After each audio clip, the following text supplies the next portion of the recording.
હા હેમાબેન બોલો. મારે એક પ્રશ્ન પૂછવો હતો બેન, જે બીજ અને દાણાનો ફરક છે એમાં. હા, શું પ્રશ્ન છે બોલો. બીજ છે એમાં જે આપણે બીજ માવજત કરીએ છીએ, ફૂગનાશક ને જંતુનાશક, એ કરી શકાય, અને દાણામાં જે ફૂગનાશક અને જંતુનાશક છે એ નહીં કરી શકાય. તો અમારા એરિયામાં બધા લોકોને ખાવા માટે કરવાનું હોય તો એમાં કેમ ના કરી શકાય, એ મારે પૂછવાનું હતું. Okay, okay. તો જે પાકથી આપણે દાણા ઉગાવ્યા હોય અને બિયારણ ઉગાવ્યું હોય, તો બિયારણમાં આપણે ફૂગનાશક અને કીટનાશક ની ટ્રીટમેન્ટ કરીએ છીએ, પણ પાકના દાણામાં આપણે નથી કરતા. તો એ શા માટે નથી કરતા, એ તમારો પ્રશ્ન છે, બરાબર હેમાબેન? હા, ઓકે. કેરન, આપણી સાથે અમરસિંહભાઈ છે અહીંયા? બહુ સરસ હેમાબેન, બહુ સરસ. હા, તો પ્રશ્ન અમરસિંહભાઈ તમે જવાબ આપી શકશો? હા બેન, આપી શકીશ. આવે છે ને મારો અવાજ? હાજી હાજી. હવે જે બેનનો પ્રશ્ન છે કે આપણે જે બિયારણ માટેના જે દાણા હોય અને ખાવા માટેના દાણા હોય, તો એને ફૂગનાશક અને જે આપણે જીવાત જે પડતી હોય એને જે દવાનો પટ આપવાનો હોય, તો એમના ઉપર બહુ એમનો સરસ પ્રશ્ન છે. તો બેન, એક તો આપણે સમજી લેવું જોઈએ કે આપણે જે બિયારણ કરીએ છીએ, જે બિયારણના આપણા દાણા છે, એ વાવવા માટે છે, એ ખાવા માટે નથી. તો એને લાંબા ટાઈમ સુધી આપણે સંઘરવાના છે, અને એને આપણે જ્યારે ખેતરમાં વાવવાના છે, એને ખાવા માટે ઉપયોગમાં નથી લેવાના ડાયરેક્ટલી. જ્યારે એ ખેતરમાં વાવીએ છીએ અને જ્યારે પાક તરીકે ઉગે છે ત્યારે દવાનો એમાંથી નાશ થઈ જતો હોય છે. પણ જ્યારે આપણે ખાવા માટેનો ઉપયોગ કરતા હોઈએ છીએ, તો દાણાને આપણે જે કોઈ દવાનો પટ આપીએ કે કોઈ આપણે સેલ્ફોસ પેલી ગોળીઓ મૂકીએ કે જે છે એને સંગ્રહવા માટે, તો એ દવાની અસર આપણે ખાવામાં જે અનાજ લેતા હોય એમાં આપણે ડાયરેક્ટલી શરીર ઉપર થતી હોય છે. એટલે આપણે ડાયરેક્ટલી ખાવાના દાણા છે એના ઉપર આપણે ફૂગનાશક કે કોઈ જીવાત જે છે એને આપણે દવાનો પટ કે દવાથી આપણે એને સંગ્રહિત ના કરી શકીએ. એને આપણે કદાચ આપણું દિવેલ જે આવે છે કે એરંડિયું કહીએ છીએ, એનાથી આપણે મોઈને લાંબો ટાઈમ સમય સુધી રાખી શકીએ. લીમડાના પાન છે તો લીમડાના પાનને પણ આપણે મિક્સ કરીને લાંબો સમય સુધી રાખી શકીએ. અને જે આપણે પાવડર આવે છે કે જે લાંબા ટાઈમ સુધી અનાજ સંગ્રહવા માટેનો, એ પાવડર જે ખાવા માટેનો જે પાવડર આવે છે એ અલગ પ્રકારનો હોય છે. તો એને પણ આપણે એ પાવડરને પણ આપણે રાખીને સંગ્રહી શકીએ. બાકી ખાવાની જે દાણા અને બિયારણના દાણા બંને અલગ વસ્તુ છે. કારણ કે અમરસિંહભાઈ, બોરિક એસિડ વાપરીએ છીએ આપણે? હા, બોરિક પાવડર આવે છે, એ આપણો ખાવા માટેના જ છે, બરાબર. પેલો જે લાંબા ટાઈમ સુધીનો આપણે રાખવાની છે બિયારણ માટે, એમાં આપણે સેલ્ફસની ગોળી પણ આવે છે અને ઘણી બધી એમાં જે રાસાયણિક ટ્રીટમેન્ટ આવે છે. તો એ ખાવા માટેની અલગ વસ્તુ છે અને બિયારણના લાંબા સંગ્રહ માટેની એ અલગ વસ્તુ છે. કે જે મોટા મોટા જે ગોડાઉન હોય છે એ લોકો સંગ્રહ માટે પણ ઘણી બધી એમની પ્રેક્ટિસ કરતા હોય છે. તો એ આપણે ખાવાની વસ્તુ અને બિયારણ બંને અલગ વસ્તુ છે બેન. એટલે એ સમજવાની જરૂર છે કે આપણે એને એ ટ્રીટમેન્ટ ના કરી શકીએ કે બિયારણને સંગ્રહવા માટેની ટ્રીટમેન્ટ કરી છે અને ખાવા માટે બંને અલગ વસ્તુ છે. ઓકે, થેન્ક યુ અમરસિંહભાઈ. હેમાબેન, તમને યોગ્ય જવાબ મળ્યો હશે. બીજા કોઈને કઈ પ્રશ્ન છે? અથવા હેમાબેન, તમને પણ ફરીથી કઈ બીજા પ્રશ્ન હોય તો આપણે થોડીક વાર વાત કરી શકીએ. કઈ ફરીથી સ્પષ્ટતા કરવી હોય તો પણ. હા, કોઈને કઈ પ્રશ્ન? એટલે આમાં બેન એવું સમજાયું હતું કે બીજ વાવેતર કરવા માટેનું એવું હું સમજી હતી, પણ આમાં સંગ્રહ કરવાની વાત છે. કારણ કે તમે બિયારણ સંગ્રહ ક્યારે કરશો? તમારો બીજ તૈયાર થઈ ગયું છે તો બિયારણ તમે આવતી સીઝન માટે, હે ને, ફરી તમારે રોપણી કરવી હોય ત્યાં સુધી તો સાચવીને રાખવું પડશે ને. એટલા માટે એને ટ્રીટમેન્ટ કરવી પડે. ગઈકાલે આપણે એવું શીખ્યા કે બિયારણમાં પર્યાપ્ત માત્રામાં પણ ભેજ હોવો જોઈએ. જો ભેજ સાવ નહીં હોય અથવા બહુ વધારે ભેજ રહી જશે તો પણ આપણું બીજ બગડી જશે. તો એટલા માટે એને યોગ્ય ટ્રીટમેન્ટ કરવામાં આવે છે કે જેથી કરીને આવતી સિઝનમાં જ્યારે આપણે ફરીથી એની રોપણી કરવી હોય ત્યારે એને આ પ્રકારના જંતુઓથી કે ફૂગથી બચાવવું પડે, અને એટલા માટે એની ટ્રીટમેન્ટ કરવી પડે. બરાબર ને હેમાબેન? હા, બરાબર. હાજી હાજી. બીજા કોઈને કઈ સ્પષ્ટતા, કઈ વાત કરવી છે? હેલો, ઓકે, કેરન હા તેજલબેન, આગળ વધવાનું છે કોણ સત્ર? હા, તો અમરસિંહ. પણ એટલે આજે થોડુંક મને લાગે છે કે અને લોકોના પણ અમુક પ્રશ્નો નહીં પણ સૂચનો આ જ હતા કે આપણે અમરસિંહભાઈ અહીંયા જેટલા પણ લોકો છે અને એ લોકોનું જે આયોજન છે રબી માટે નિદર્શનનું કે સીડ પ્રોડક્શન બીજ ઉત્પાદન માટેનું, તો આપણે ગઈકાલે આપણે આમ તો 4-5 પાકોની આપણે વાત કરેલી કે ઘઉં, ચણા અને મકાઈ, પણ એ સિવાય પણ અમને હતું કે થોડુંક આપણે સાંભળી લઈએ કે કયા કયા પાકોનું ઉત્પાદન લોકો કરવાના છે અને એ પ્રમાણે જો આપણે બીજ તરીકે કોનું અને એ પ્રમાણે આપણે લોકો જો એના પેકેજ પ્રેક્ટિસમાં જઈએ તો મને લાગે છે કે સારું પડશે. બાકી લોકો શું લાગે છે? તો તાલુકાવાર લઈએ આપણે, જે પણ સાથીઓ અહીંયા જોડાયા છે, કયા તાલુકામાં એ લોકો કયા પ્રકારના બીજ વાવવાનું એ લોકોએ આયોજન કર્યું છે અને એ પ્રમાણે કઈ પ્રેક્ટિસીસ છે જેની એ તાલુકાવાળા બેન, ભાઈ અને અમરસિંહભાઈ વાત કરે, એવું કંઈક કરીએ. Will you facilitate, Karen? હા, ચોક્કસ. ઓકે. તો આપણે એટલે મને લાગે છે કે 2-3 જગ્યાનો તો સરખા જ છે, એટલે જેમ કે અમદાવાદ વિસ્તારના આપણા જેટલા પણ સાથીઓ જોડ્યા છે અહીંયા અને સુરેન્દ્રનગરના એટલે કે ધોલેરા અને બાવળા સાણંદ અને પાટડી ધાંગધ્રા, જે મુખ્ય ભાગે ઘઉં કરવાના છે, બરાબર? તો ગૌરીબેન, જશીબેન, મુક્તાબેન, હિનાબેન, કનકબેન, એટલે બેઝિકલી ઘઉંનું બિયારણ આપણે બનાવવું હોય તો ગઈકાલે જે શીખ્યા એમાંથી આપણને શું સમજ પડી અને એમાં તમને જો કઈ પ્રશ્ન હોય તો તમે અત્યારે અમરસિંહભાઈને પૂછી શકો, બરાબર? બેન, મારું સૂચન છે કે ઘઉંનું જે આજે આખું આપણે જે પીઓપી છે, આખું જે પેકેજ ઓફ પ્રેક્ટિસ, એની હું આજે અહીંથી રજૂઆત કરીશ રહ્યો, બરાબર? એની વાવણી થી લઈને કાપણી સુધીનું શું ધ્યાનમાં રાખવાનું હોય ને કયા કયા મુદ્દા હોય છે એની પર હું થોડી વાત કરીશ. પછી મારી જોડે ચણા પણ છે, જીરાનું પણ છે, બરાબર?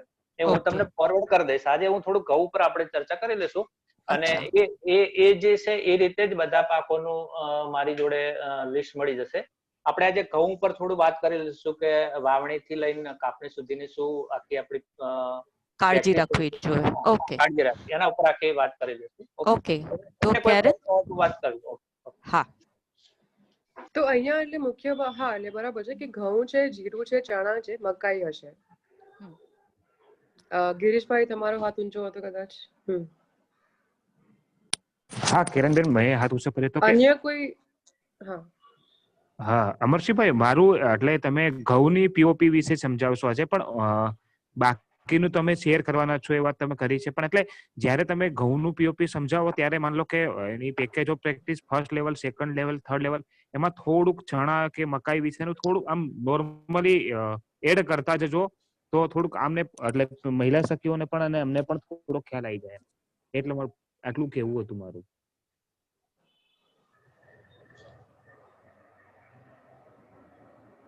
હેલો.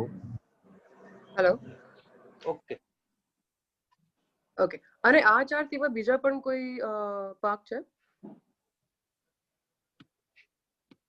એટલે હું બધાને પૂછતી હતી, સોરી અમરસિંહભાઈ, ખાલી તમને નહીં.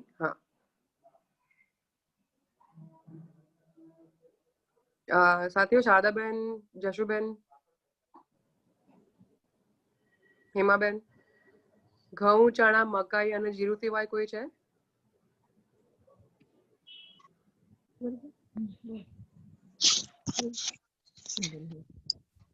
હેલો. લસણ. ઓકે, કનકબેન લસણ નું કે છે. હા કિરણબેન, શાકભાજી ડુંગળીમાં પણ આવશે. હેલો. હેલો. હા કિરણબેન. હા, અમારે અહીંયા કઠોળનું જે કરવાનું છે એમાં જે દાણાને આપણે એસઆરઆઈ પદ્ધતિ તેને ક્યારા બનાવીને રોપણી કરવાના છે. આ બિયારણ ઉત્પાદન માટે છે. બિયારણ ઉત્પાદન માટે. હેલો કેરલબેન. હા. હેલો. મકાઈ પણ છે ને? હા બોલો ને.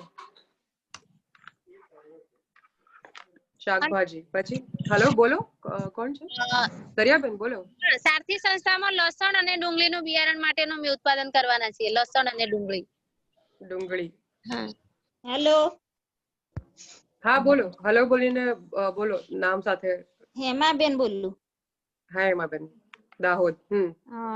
ઘઉં, ચણા અને ડુંગળીનું અમે ઉત્પાદન કરવાના છીએ. ઘઉં, ચણા, ડુંગળી, બરાબર. દાહોદમાં, લીમખેડામાં. હેલો હા કેતલબેન. જસુબેન હા બોલો. કેતલબેન. હા કિરણબેન, અમે ઘઉં, જીરું, ચણા અને રાયનું કરવાના છે બીજ ઉત્પાદન માટે. ઘઉં, ચણા, જીરું અને રાયડો. રાય. હેલો. બોલો. એક હા મિનિટ વાત કરવી. જશુબેન. બધા પોતપોતાનો વિડીયો ઓફ કરી દો તો જ તમારું ઓડિયો બરાબર આવશે. તમારો વિડીયો બંધ કરી દો, ઓડિયો ચાલુ રાખો તો અવાજ સરસ સંભળાશે. Thank you. કરી દો, ઓડિયો ચાલુ રાખો તો અવાજ.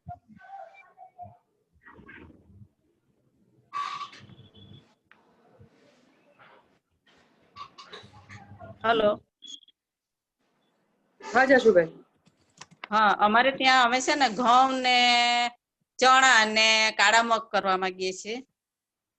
હા ને હા, એ તો પેલા ઓકે, એટલે ખાલી આપણે એક વખત જોઈએ છે કે કોઈ કયા નવા જેટલા પણ અલગ અલગ પાકો છે આપણે એ ખાલી જોઈ લઈએ છે.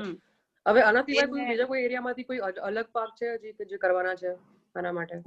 હેલો. આના સિવાય ગૌરીબેન, જો ચણા અને ઘઉં ને હોય તો નહીં કહેતા. ચણા અને ઘઉં નહીં કિરણબેન. અત્યારે અમે મગ આપવાના છે પણ બેનો ના પાડે કે ઉનાળામાં થાય, શિયાળામાં ના થાય કે, એટલે એ પ્રશ્ન હતો મારો કે ખરેખર શિયાળામાં વાવી શકાય? અમારા વિસ્તારમાં તો ઉનાળામાં અને ચોમાસામાં જ લેતા હોય છે. એટલે આ લાવ્યા બિયારણ આપવું છે પણ બેનો તૈયાર થતા નથી, એવું થયું છે અત્યારે કે તો ઉનાળામાં જ થાય કે. હેલો.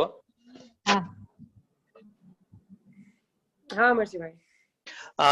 બેન, એ બેનનો પ્રશ્ન એવો છે કે અત્યારે મગ બિયારણમાં વાવી શકાય? અત્યારે મગની ના વાવી શકાય કારણ કે ઠંડીમાં મગને એટલી બધી એ જે છે ને કે મગ નહીં થઈ શકે. એને જયારે વાવણી કરવી હોય તો એમને ફેબ્રુઆરીના એન્ડમાં કરવી પડશે, 15 તારીખ પછી. મગ નહીં થાય અત્યારે, ચણા થશે અત્યારે.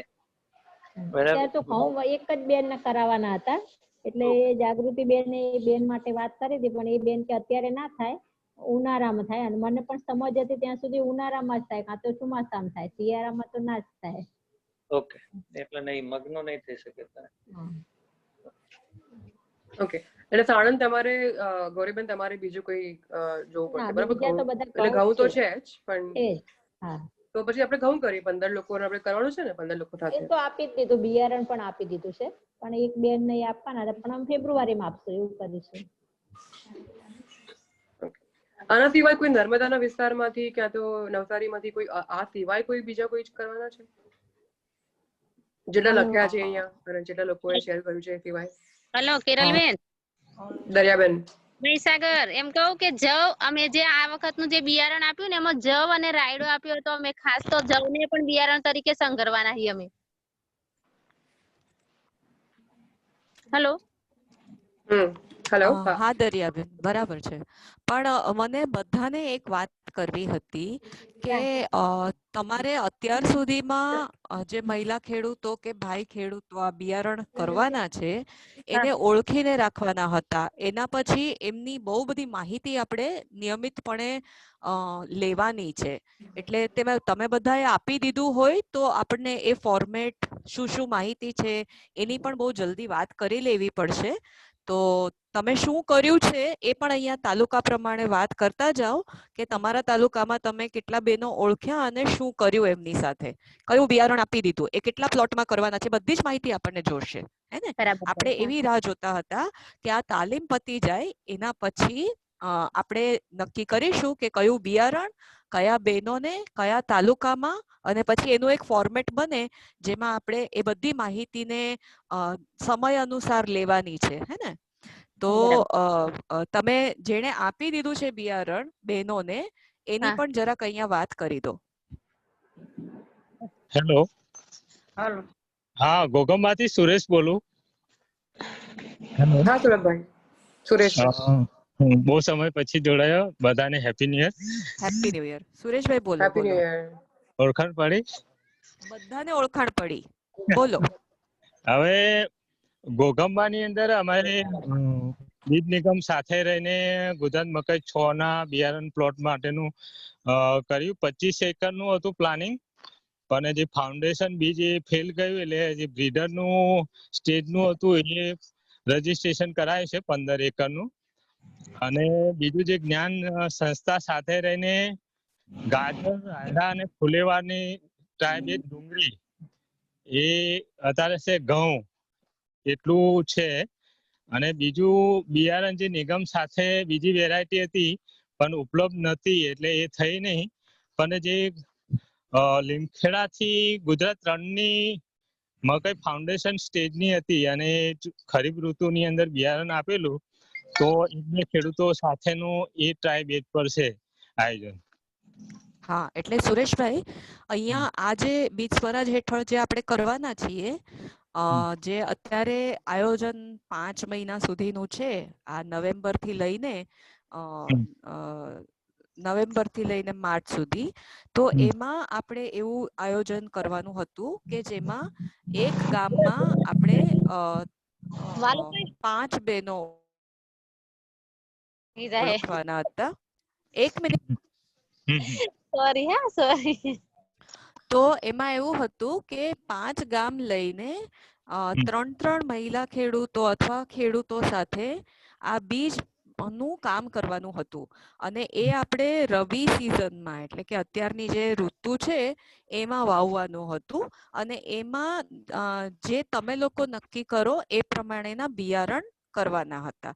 તો એમાં તમે કયા બિયારણો અને 15 બહેનો સાથે શું કરશો એવું નક્કી કર્યું છે કઈ? તમારા જૂના અનુભવ હશે બીજ ઉત્પાદનના, પણ એના સિવાય ઘોઘંબા તાલુકામાં જે તમે 5 ગામ ઓળખ્યા છે એમાં 3 બહેનો એટલે કે 15 મહિલા ખેડૂતો સાથે તમે કયા બીજ ઉત્પાદન કરવા માંગો છો, એવું કઈ આયોજન કર્યું છે તમે? એટલે અત્યારે વાવકુલીનું ખેડૂતો થઈ જાય મકાઈ, ગુજરાત મકાઈ 6 ના. અને જે ગાજર ને એ બધું છે એ પણ દરેક ગામમાં એક છે. ઓકે. અને તો તમે કેટલા ગામમાં કરવાના છો એ? ગાજર અમારે 2 ગામમાં છે અને ચણાનું 1 ગામમાં છે. SRI થી છે. કેટલા ખેડૂતો છે ગાજર માટેના કેટલા ખેડૂતો છે? માટેના અત્યારે 5 ખેડૂત છે. ઓકે.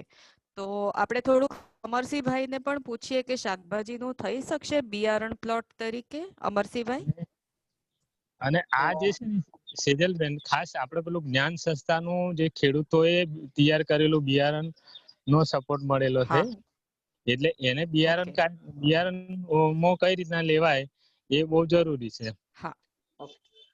તો આ તાલીમ પછી પણ આપણે જરાક વાત કરી લઈશું.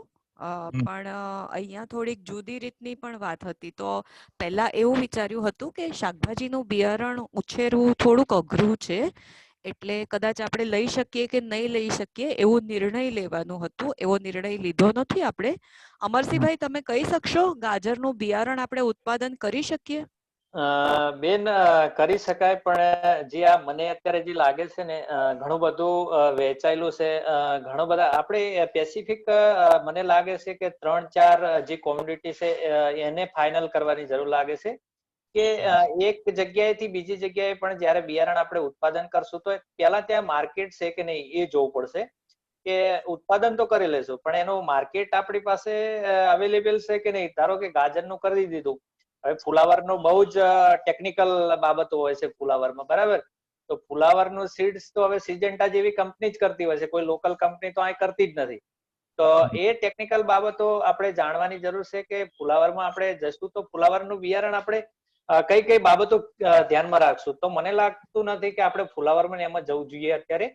જે મેં વાત કરી હતી કે કાલે પોલિનેશન અને નોન પોલિનેશન, જે નોન પોલિનેશનના જે છે ને ટેકનિકલ ઓછી બાબતો છે, એવા બિયારણો જ આપણે કરવા જોઈએ કે ઘઉં છે, ચણા છે, જીરું છે. રાઈમાં પણ આપણે બેને એક વાત કરી કે રાઈનું પણ કરવાનું છે. પણ રાઈમાં પણ આઇસોલેશન અંતર 1000 મીટર સુધીનું હોય છે. 1 કિલોમીટર સુધીમાં તમારે કોઈ વિસ્તારમાં બીજો તમારું કોઈ રાઈનું ખેતર ના હોવું જોઈએ. તો આવા જે બિયારણો છે ને એ બિયારણો આપણે ખાસ કાળજી રાખવી જોઈએ કે આ બિયારણો એટલા ઈઝી નથી હોતા. રાઈ છે કે આપણે કોઈ દિવેલા છે કે કપાસ છે, જે પોલિનેશન જે છે ને પાકો, એમાં આપણે થોડુંક ઘણું બધું કેરફુલી કામ કરવું પડે કે કર્યા પછી આપણે ફેલ જઈએ અને કે બેનો નર્વસ થઈ જાય. એના કરતા આપણે એવા અત્યારે જે રવિ પાકો છે કે આપણે ઘઉં છે, ચણા છે, જીરું છે અને રાયડામાં દેશી રહી તમે કરતા હોય કે એકદમ આપણી ઝીણી જે રહી આવે છે, ખમણી રહી કહીએ, એમાં કરતા હોય બેન તો કરી શકાય. બાકી જે હાઇબ્રિડ રાયડાની વાત કરતા હોય તો હાઇબ્રિડ રાયડામાં આપણે બિયારણમાં ના પડી શકાય. મારી સમજ એવી. અને બીજું છે ડુંગળીનું પણ બિયારણ કરી શકાય. ડુંગળીમાં એટલું નથી હોતી, આપણે જે લોકલ જે ડુંગળી કરતા હોય છે એ ડુંગળી પ્રમાણે ચાલે છે. પણ મને લાગે છે કે ગાજર અને આ જે ફુલાવરની વાત કરીએ છીએ એમાં કદાચ મને નથી લાગતું કે આપણે એમાં જઈ શકાય. કારણ કે સિજન્ટા જેવી મોટી મોટી કંપનીઓ એમાં બહુ જ ઘણું બધું રિસર્ચ કરતા હોય છે, ઘણા બધા એમના સાયન્ટિસ્ટ હોય છે. તો મને નથી લાગતું એ ભાઈ જે સુરેશભાઈ નો પછી એમનો કેવો અનુભવ છે ને એના ઉપર એમને પછી ડિપેન્ડ કોની ઉપર રહેશે. ઓકે અમરશીભાઈ, એક સ્પષ્ટતા એ કરવી હતી કે માત્ર અત્યારનું જે બિયારણ છે એ બજાર માટે નથી. બેનો ઉગવી અને જેમની પાસે નથી એને થોડુંક ઇન્ફોર્મલી પણ આપશે, બિયારણ બેંકમાં પણ આવશે અને જે વધે એ વેચશે, એ પ્રકારની અરેન્જમેન્ટ છે. એટલે માત્ર જે પણ બિયારણ થાય એને બજારમાં વેચવાનું છે એવા અભિગમથી આપણે આ શરૂઆત નથી કરી. કારણ કે એક એવી પણ ખબર પડી કે ઘણા બધા વિસ્તારમાં જે પૌષ્ટિક વિટામિન્સ વાળા શાકભાજી છે એની ઉપલબ્ધતા જ નથી, હે ને? તો એટલા માટે પણ હા, તમે કહ્યું એ પ્રમાણે ફુલેવરમાં કદાચ બહુ ટેકનિકલ કે ધ્યાન રાખવું પડે એવું હોય તો એને બિયારણ તરીકે લેવું કે નહીં એ આપણે વિચાર કરવો પડશે. પણ બહુ સરસ વાત એ છે કે તમે જે કરવાના છો, તમે જે વિચાર્યું છે એ અહીંયા શેર કરો તો આપણને અમરસિંહભાઈ થોડુંક માર્ગદર્શન આપી શકે કે એને બિયારણ તરીકે થઈ શકે કે નહીં. હા, તો તમે ચોક્કસ એની વાત કરો. Thank you Sureshbhai. હા, બીજા કોણ શું કરવાના છે જરા વાત કરો. હા, હું નવસારીથી શારદાબેન બોલું. હા શારદાબેન, બોલો. હા, એટલે અમારે અહીંયા જે કઠોળનું હતું અને તેમાં ડાંગરનું સાથે લીધું છે. કઠોળમાં જે લાલ મગ, લીલા મગ, અડદ ને એ દરેકના છે, પણ જે સિઝન પ્રમાણે અલગ અલગ. એટલે અમે જે ભાવનગર થી પીળા મગ મંગાવ્યા છે, એટલે હજુ એ ઓર્ડર થયો છે, આવ્યા નથી, એટલે એનો સમય લાગશે. એટલે જે હાલમાં વાત થઈ કે ફેબ્રુઆરીમાં જશે, એટલે જાન્યુઆરીમાં કદાચ જે તાપમાન વાતાવરણ આધારે જ અમે વાવણી કરવાના છે. ને ડાંગરનું હાલમાં થતું છે, એટલે એ પણ હજુ આ સિઝને થતું છે, એટલે એનું બી અમારે પ્રોડક્શન કરવાનું છે. એટલે બીજ માટે જ છે ને કઈ રીતે વાતાવરણ છે એના ધ્યાન રાખીને અમે ડાંગરનું પણ કરવાના છે. બરાબર. તો તમે મગ તો તમે ફેબ્રુઆરીમાં આપશો અને ફેબ્રુઆરીમાં કરશો, પણ અત્યારના નવેમ્બરમાં શું કરશો? ડાંગરનું કરશો અને લાલ મગ અને અડદનું કરશો? હા.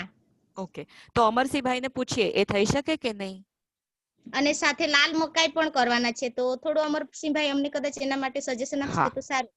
હા હા, અમરસિંહભાઈ?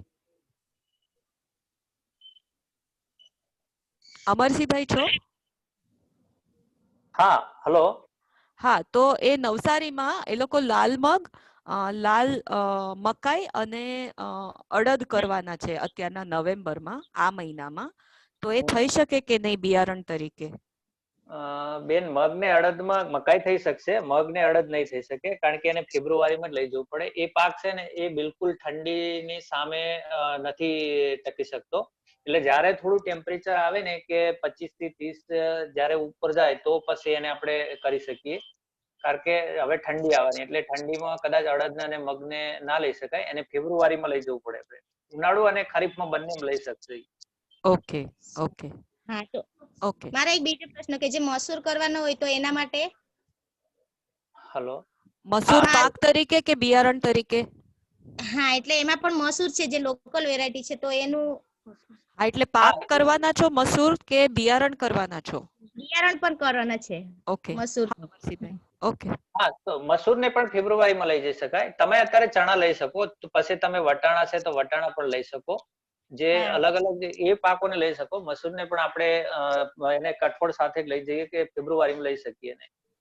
થોડીક ગરમી આપણે ઠંડી ઓછી થાય ગરમી પડવાની ચાલુ થાય શરૂઆત થાય ત્યારે એને આપણે લઈ શકીએ તો જર્મિનેશન પણ સારું આવે અને આપણે એને સારી રીતે બિયારણમાં પકવી શકીએ.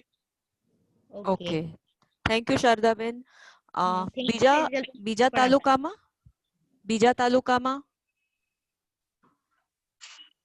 બીજા તાલુકામાં શું કરવાના છે?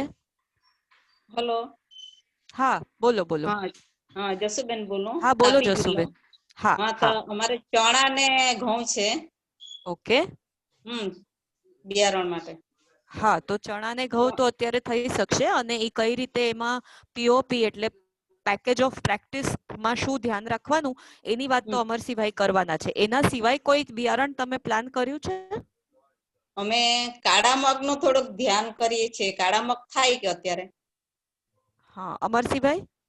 ના બેન આ જે મગની જે છે ને મગની કાળા મગ છે કે આપડા જે ગ્રીન મગ આવે એને બધા ફેબ્રુઆરી પછી જ ફેબ્રુઆરીમાં જ લઈ શકશે 15 તારીખ પછી નહીં.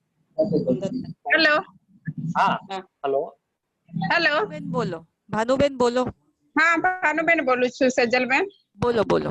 હા અમારો નવેમ્બર મહિનામાં છે ને વાવણી પેલું કરવાના છે ઘઉં અને ચણા અને દાદર ગોટી. શું? ઘઉં ને ચણા અને દાદર ગોટી કે છે જુવાર. જુવાર. ઓકે. અમરસિંહભાઈ જુવાર થઈ શકશે? દાદર ગોટી જુવાર? જુવાર થઈ શકશે. જુવાર થઈ શકશે. જુવારમાં કોઈ પ્રોબ્લેમ નહીં આવે. એનું જર્મિનેશન ખાલી જોવું પડશે. જર્મિનેશન આવ્યા પછી આમે તો ટાઈમ લેશે લગભગ 120 મહિના જેવું તો લેશે એટલે એ તો શું એ થઈ શકશે. એમાં જુવારમાં નહીં વાંધો આવે. પણ જર્મિનેશન અત્યારે આવવું જોઈએ કે ઠંડી ચાલુ થશે તો જર્મિનેશનમાં થોડો પ્રોબ્લેમ આવશે પછી. Okay okay. બીજા શાકભાજી પણ બે ત્રણ જગ્યાએથી શાકભાજીનું બીજું પણ આવ્યું છે ને ઘોઘંબા સિવાય પણ. હા એટલે ડુંગળી થઈ શકશે એવી વાત કરી એમણે. બીજા કયા શાકભાજી આવ્યા છે આપણી પાસે? લસણ છે અને એ સિવાય શું હતું શાકભાજી દિવ્યાબેને લખેલું? હેલો. લસણમાં તો થઈ શકે. લસણમાં આપણે જે દેશી આપણે જે લસણ વાવતા હોય છે ને લસણ એ જ લસણ વાવવામાં એ જ લસણ વાવવામાં દરેક કામ આવતું હોય છે. એટલે લસણમાં તો આપણે જે કરતા હોય એમાં લસણ અને ડુંગળીમાં એટલો પ્રોબ્લેમ નહીં આવે. ડુંગળીમાં પણ કરી શકશે. ફુલાવરમાં કદાચ થોડું ટેકનિકલ છે એટલે ફુલાવરમાં થોડું જોવું પડે કે અને કદાચ કોઈ ટેકનિકલ આપણે ત્યાં બાજુમાં એમને હોય કોઈ સાયન્ટિસ્ટ અને એની સાથે રહીને કરે તો કોઈ પ્રોબ્લેમ નહીં આવે. પણ ડુંગળી અને લસણ તો આપણે કરી શકીએ એને તો સારી રીતે કરી શકીએ આપણે. ઓકે બરાબર. એટલે દિવ્યાબેન તમારે શાકભાજીમાં બીજું કઈ હતું કે આ જ? મારે રીંગણી અને મેથી હતી. હા એટલે સુવાદાણા ને બીજું હતું ને ઢોલેરામાં તો આ કદાચ અઘરું પડે ને અમરસિંહભાઈ? હે હેલો. સુવાદાણા મેથી અને રીંગણ. સુવાદાણા અને મેથી એવું કીધું. હા તો બેન સુવાદાણા અને મેથીમાં પણ થઈ શકશે. મેથીમાં એ પણ થઈ શકે સારી રીતે થઈ શકે એમાં પણ પ્રોબ્લેમ. ભાવનગરમાં પણ એ છે. ભાવનગર થી કાજલબેન છો ને? હા સુવાદાણા અને મેથીમાં પણ થઈ શકે. રીંગણ. રીંગણનું બિયારણ કરવાનું છે? હેલો. હા દીવુબેન રીંગણનું બિયારણ કરવાનું છે?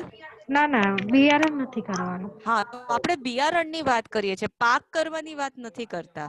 પાક કરવાનો હોય કે ઘર માટે કરવાનું હોય કે બનાવીને વેચવાનું હોય એનો કઈ જ વાંધો નથી હે ને. પણ આપણે બિયારણ કરવાનું છે તો નવેમ્બરમાં અને ફેબ્રુઆરીમાં આપણે વાવી શકીએ. તમે જે નક્કી કરેલું બીજ છે એ થઈ શકશે કે નહીં એની અત્યારે વાત કરીએ છીએ. તો એની વાત કરીએ. કાજલબેન શું કહેતા હતા? હેલો. હા કિરણબેન અમે એક બેનને નવધાન પણ કરાવવાના છીએ તો એ થઈ શકશે? મિલેટ. હા મિલેટ નહીં થાય અત્યારે. નવધાનમાં કયા કયા પાક છે?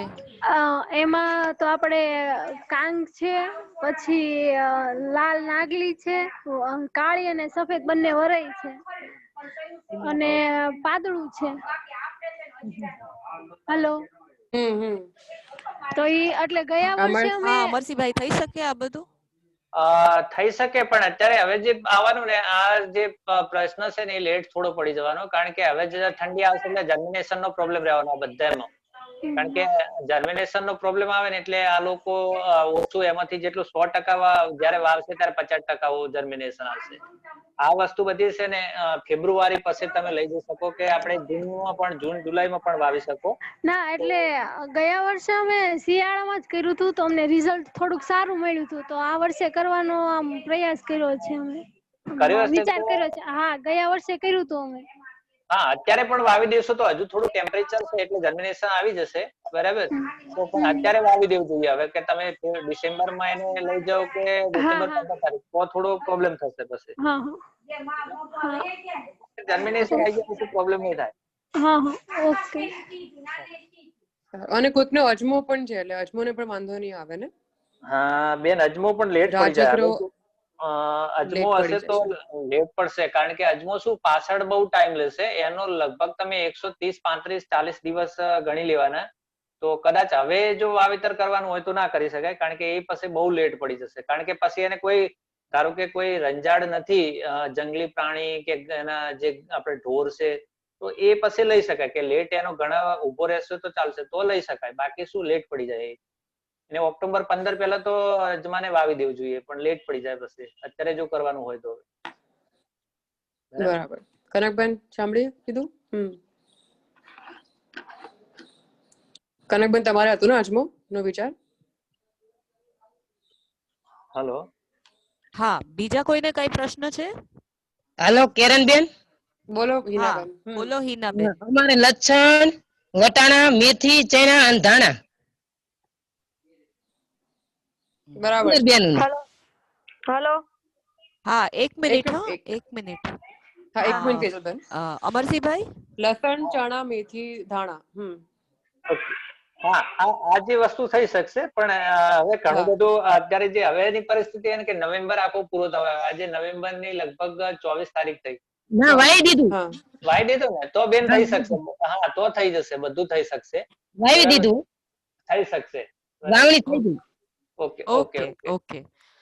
હા, વાઘેલા કનકબા. વાઘેલા કનકબા. હા, બોલો બોલો. બોલો. એટલે મને કઈ પૂછ્યું હતું મિનલબેન નો વચ્ચે ફોન આવે ને એટલા માટે શું કહ્યું છે કઈ પ્રશ્ન અત્યારે તમને? ના. અચ્છા, ઓકે. તો મ્યુટ કરી દેજો તમારું માઇક્રોફોન. હા, બીજા કોઈને કઈ? તેજલબેન તમારે કે હા. એટલે હું કોઈને કઈ પ્રશ્ન છે હવે આગળ? ના.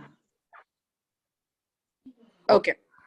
તો ક્યારે આગળ વધીએ? એટલે હા, તો અમરતીભાઈ એટલે એવું પણ થાય છે કે અમુક લોકોએ વાવણી કોણે વાવણી નથી કરી હજી આ બધા બિયારણની આપણે જે પ્લાનિંગ આયોજન છે. અમે કરી હજુ કરવાની છે ઘઉંની. નથી કરી. બાવડા ઘઉંની નથી કરી. બીજા જેણે ના કરી હોય? અમે પણ નથી કરી, હજી બાકી છે. અમે તમારે ઘઉં અને શું? ઘઉં, ચણા અને નવધાન્ય. ઓકે. હલો કિરણબેન. નવધાન્ય નહીં થાય. હા હા. અમે પણ ઘઉંની વાવણી હજુ બાકી છે. અને જુવાર નથી થઈ ગઈ? જુવારની? જુવાર નહીં, જીરું, અજમો અને રાઈ ઈ થઈ ગઈ. અચ્છા, ઓકે. ઘઉંની બાકી છે. હા, ઘઉંની બાકી. તો એટલે તો અમરતીભાઈ એટલે જ્યાં થઈ ગયું ઓલરેડી તો કદાચ અમુક જે પદ્ધતિ હશે કદાચ એ પ્રમાણે ના થઈ હોય, બરાબર? એવું થશે ને? હા હા હા. ઓકે. અને તમે જે એટલે તમે જે સૂચન કરશો પેકેજ પ્રેક્ટિસ માટેનું, તો એ બાકી લોકોએ કદાચ કરવી પડે, એટલે એ રીતે થશે. Okay okay okay. જીરામાં બેન કઈ વેરાયટી કરી છે તમારી? દેશી છે કે કઈ વેરાયટી છે જીરામાં? દેશી છે. દેશી એટલે આપણું જે ચાલતું હતું દેશી એ છે કે 4 નંબર વેરાયટી છે? 4 નંબર. 4 નંબર છે એમ ને? હા. Okay okay okay okay. તો એ દેશી નથી ને? એટલે ના, દેશી નથી બેન. એ તો આ અત્યારની આપણી આપણી સુધારેલ વેરાયટી છે અત્યારે તો. હા. ઓકે. તો હવે પ્રશ્ન તો આપણે આના પર આપણે વધીએ કે પેકેજ ઓફ પ્રેક્ટિસ એટલે શું અને એનું શું મહત્વ છે અને એ રીતે આપણે કરીએ જરૂર. ઓકે. બેન મારી જે શેર કરજો પેલી સ્ક્રીનમાં. હું તમને હોસ્ટ બનાવું છું ફરી. હા, એટલે તમારો કયો અકાઉન્ટ ને તમારે હોસ્ટ કરવાનું છે? તમે હમણાં જે બોલો છો એમાંથી કે બીજા વાળામાંથી? ના, બીજા વાળામાં કરો, પીસી જે માં મ્યુટ કરો. છે એમાંથી ને? હા ઓકે. હા હા હા. અને થોડુંક આપણે ટાઈમનું પણ જોઈ લઈએ. તો અમને લાગે છે કે 1:15 સુધી. ઓકે, બેનોને સુટેબલ શૂટ થિંક 1 વાગ્યા સુધી રાખીએ. જો લંચ પછી પણ અમરસિંહભાઈ હોય તો હા, વાંધો નહીં બેન, કઈ પ્રોબ્લેમ નથી. કેરન, હા, કારણ કે લંચ એમાં પછી ઘણા પણ પ્રશ્નો અમરસિંહ નીકળશે એટલે. હા, લંચ સોરી. પછી પણ અમરસિંહભાઈ છે ને? એકચ્યુઅલી રમેશભાઈ છે. હા હા. તો એટલે એ પણ જોઈ લઈએ, આપણે નક્કી વાત કરી લઈએ. કાજલબેન નીકળી ગયા. ના, એટલે અમરસિંહભાઈ તમે એક બીજ માટે પેકેજ ઓફ પ્રેક્ટિસ ની વાત કરો અને પ્રશ્ન લઈ લઈએ. એના પછી સમય હોય તો આપણે બીજું લઈશું. 1 વાગ્યા સુધી રાખીએ. ઓકે. એક વાગ્યા પછી પણ લેવું હોય તો હું આપીશ ટાઈમ, વાંધો નથી. જો રમેશભાઈ નો કદાચ ટાઈમ ફ્રી થઈ જાય વધારે પછી તો બોલાવી લઈશ. જરૂર. ઓકે. અને જેમ પેલું એક સૂચન હતું ગિરીશભાઈ પ્રમાણે કે તમે ભલે એક આપણે ફોકસ કરીએ ઘઉંનું કે ફોર એક્ઝામ્પલ, પણ બીજા પણ આપણે એમાંથી લઈ લેવાય વાત પાકમાં થોડીક. ઓકે, એ તો લઈ લેશો, વાંધો નહીં બેન. હા, સારું. ઓકે, થેન્ક યુ અમરસિંહભાઈ. આપણે અને અમને અમરસિંહભાઈ તમારા પીપીટી પર તમે મોકલી આપી શકશો ને પછી ગઈકાલના અને આજના? સોરી. હા, મોકલી આપીશ, તો આપી દઈશ. હા, થેન્ક યુ. હા.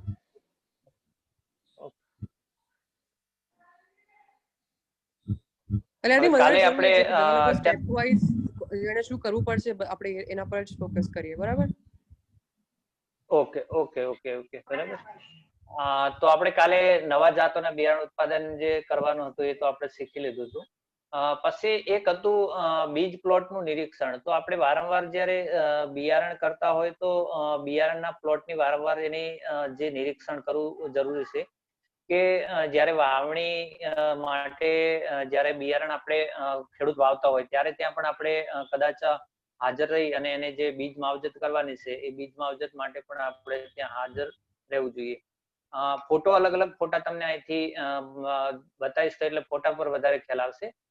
પહેલા નંબરનો ફોટો છે જ્યારે વાવણી પહેલા જે બીજ માવજત કરવામાં આવે છે એમાં એઝોટોબેક્ટર જે કલ્ચર આપણે આવે છે કે જે નાઇટ્રોજન અને ફોસ્ફરસ પોટાશ માટેના, તો એને આપણે પર કિલો બિયારણે 5 ગ્રામ જેટલું બિયારણને પટ આપવાનો હોય છે. તો એ છે. પછી બીજું છે આપણે સીડ ડ્રીલ, એટલે વાવણી જ્યારે કરતા હોય ત્યારે મેં કાલ વાત કરી હતી કે આગળના જ્યારે કોઈ ખેડૂતનું વાવીને આવ્યા છે ને આપણે બિયારણ માટે જ્યારે એમાં બીજ નાખવાનું છે વાવણી માટે, તો આગળનું જે બીજ આવેલું હોય બધું કાઢી નાખવું અને આપણા બિયારણ જે વાવણી જે બીજ છે એને આપણે પેરણીમાં નાખી અને પછી વાવેતર કરવું. એ પછી જ્યારે ઘઉં હોય કે કોઈ બી પાક હોય તો એનું વારંવાર આપણે જે છે કે ભાઈ 2-3 દિવસે નિરીક્ષણ કરતું રહેવું કે કોઈ રોગ નથી આવ્યો, કોઈ જીવાત નથી આવ્યો, પાણીની પરિસ્થિતિ છે, તો એ પ્લોટની પણ વારંવાર વિઝિટ કરતી રહેવી. પછી એના જે રોગિંગ ની વાત કરી, બેને વાત કરી.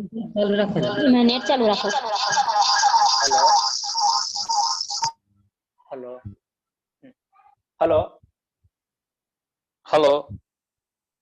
હા અમરસિંહભાઈ, સોરી, બોલો. હવે છે ને અવાજ બેન? હા, અવાજ આવે છે.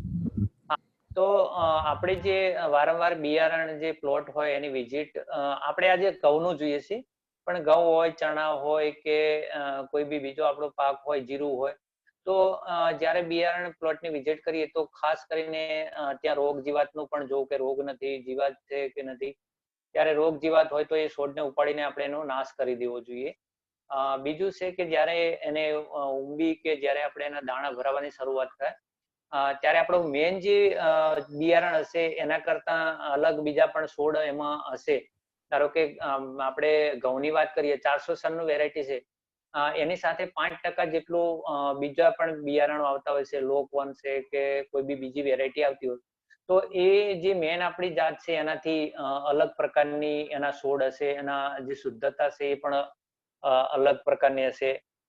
એની ઊંચાઈ પણ પેલા જે આપણું બિયારણ છે એના કરતા ઊંચાઈમાં પણ વધારે હશે. એનો પાનનો આકાર પણ અલગ હશે.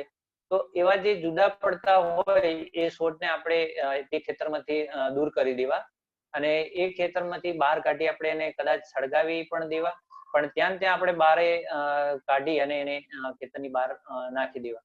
તો આ રીતે વારંવાર આપણે ખેતરનું જે છે બીજ પ્લોટની નિરીક્ષણ કરવાનું. આ જો અમે આપણું બીજ પ્લોટનું અમારું છે, તો તમે અહીંથી મારું જે તમને બતાવશું, આ જે છે આ એક છોડ છે, આ બે છે, આ ત્રણ છે, એ જે આપણો બિયારણ પ્લોટ છે એના કરતા અલગ પ્રકારના જે છોડ છે, તો એને ઉપાડી લેવા અને ઉપાડ્યા પછી એને ખેતરથી બહાર આપણે કાઢી લઈએ છીએ. એ રીતે પછી આપણે બીજા ખેડૂતોને પણ બતાવતા હોઈએ છીએ વારંવાર.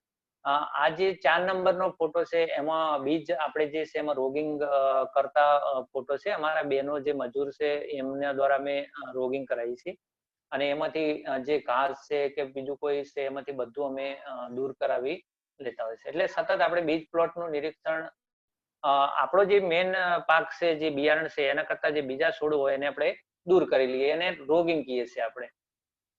એટલે આપણી દેશી ભાષામાં કહીએ તો આપણો જે બીજ છે એના કરતા બીજા છોડ જે હોય એને દૂર કરી દેવા, એને આપણે રોગિંગ કહીએ છીએ. તો આ રીતે એનું રોગિંગ કરી દે. હા, હવે ખાસ મુદ્દો આવશે કે બિયારણ, અત્યારે આપણે બિયારણની વાત કરીએ છીએ, પણ ઘણી બધી પરિસ્થિતિ કુદરતના હાથમાં હોય છે. આપણે બિયારણ તૈયાર કરી દીધું, આપણું બિયારણ તૈયાર થઈ ગયું, ઘણું બધું રોગિંગ પણ કરી લીધું, આપણે સરસ એની આખી જે પેકેજ ઓફ પ્રેક્ટિસ હતી એ કરી લીધી. પણ જ્યારે આપણું બિયારણ તૈયાર થાય ત્યારે ઘણા બધા, તમને ખબર હશે કે માર્ચ કે ફેબ્રુઆરી પછી જે આપણે કહીએ કે માવઠું થતું હોય છે, અને માવઠાની સાથે પવન પણ થતો હોય છે. તો આ અમારા અનુભવ 2 વર્ષમાં બહુ ખરાબ રહ્યા છે. અમે તો અહીં મોટા પાયા ઉપર ઘઉંનું અમારું સીડ્સ પ્રોડક્શનનું છે, તો અમારે 1 વર્ષ આગળનું, આ સાલ નહીં અને આગળના વર્ષમાં અમારું બિયારણ બધું તૈયાર થઈ ગયું ઘઉંનું, અને તૈયાર થયા પછી કાપવાની તૈયારી હતી, અને એટલો પવન અને વરસાદ પડી ગયો કે ના પૂછો વાત. બાજુના ખેતરમાં જેનો ઘઉં કાપેલા હતા એ ઘઉં પવનના કારણે ઉડી અને જે બિયારણનો પ્લોટ એની સાથે મિક્સ થઈ ગયા. તો એ પ્રશ્ન જયારે આવ્યો ત્યારે અમે અમારી જે પછી વિઝિટ, નિરીક્ષણ પણ અમારે કરવું પડ્યું, અમારા જે સાયન્ટિસ્ટ હતા એમને પણ બોલાવવા પડ્યા.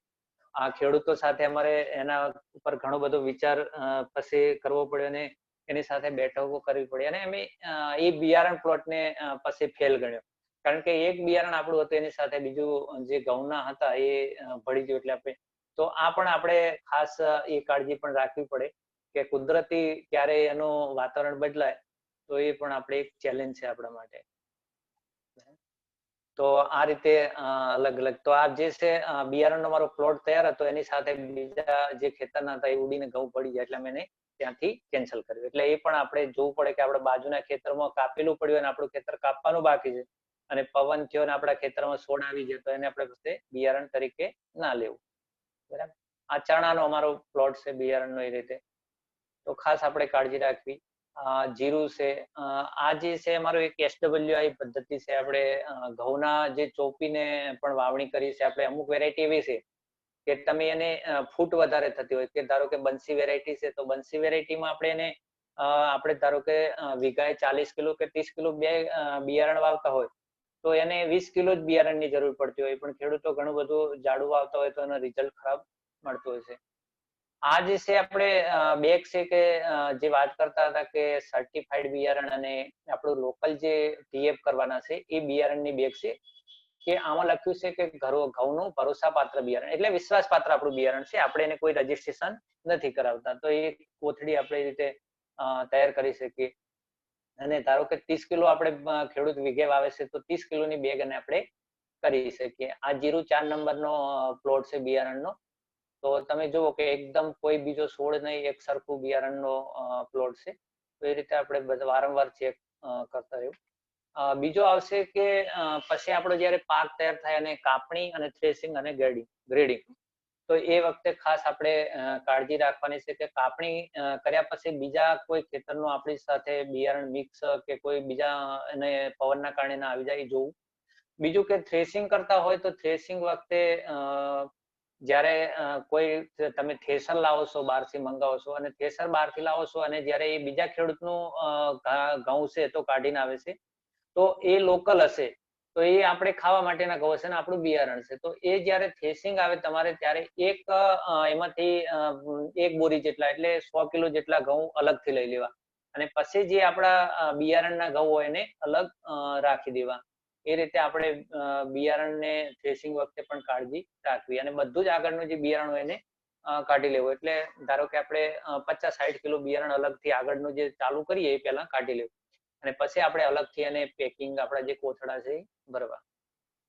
આ થઈ ગયું. પછી આપણે એને જે આપણે ગોડાઉનમાં પેક કરશું તો ઘઉંમાં બેને વાત કરી હતી કે અમુક ભેજ જોઈએ, તો ઘઉંમાં 10% જેટલો ભેજ તો તમારે જોઈએ. 10% થી વધારે હોય તો તમારા ઘઉં બગાડવાના ચાન્સ પણ રહી શકે. અને જ્યારે તમે થ્રેસિંગમાં કાઢો તો એ બિયારણ તૂટવાનો પણ ભય રહે કે એટલે જ્યારે 10% થી ઓછો જ્યારે સુકાઈ ગયા હોય ઘઉં ત્યારે થ્રેસિંગમાં આપણે ઘાટે એ આપણે ખાસ કાળજી રાખવી. બીજું છે કે આપણે જે છે બિયારણને પેક કરવાના છે તો એને ગ્રેડિંગ પણ આપણે કરવું પડે કે નાના મોટા કે કટકી એમાં જે તૂટી ગયેલો પણ દાણો હશે તો એના માટે ગ્રેડિંગ આપણે સાદી રીતે આપણો ચારણો હોય તો કરી શકીએ. આપણા ગામમાં કોઈ ગ્રેડિંગ મશીન હોય તો પણ એનો પણ ઉપયોગ કરી શકીએ અને એને આપણે 2 તબક્કામાં A અને B માં વેચી શકીએ કે એ હોય આપણે બિયારણમાં લઈએ અને બી જે હોય એને આપણે ખાવા માટે કે આપણે કોઈ ઢોર હોય તો એને ખાવા માટેનો પણ એ દાણા અલગથી કાઢી દઈએ. તો એમાં નિંદામણનો પણ દાણા હશે તો અલગ થઈ જશે.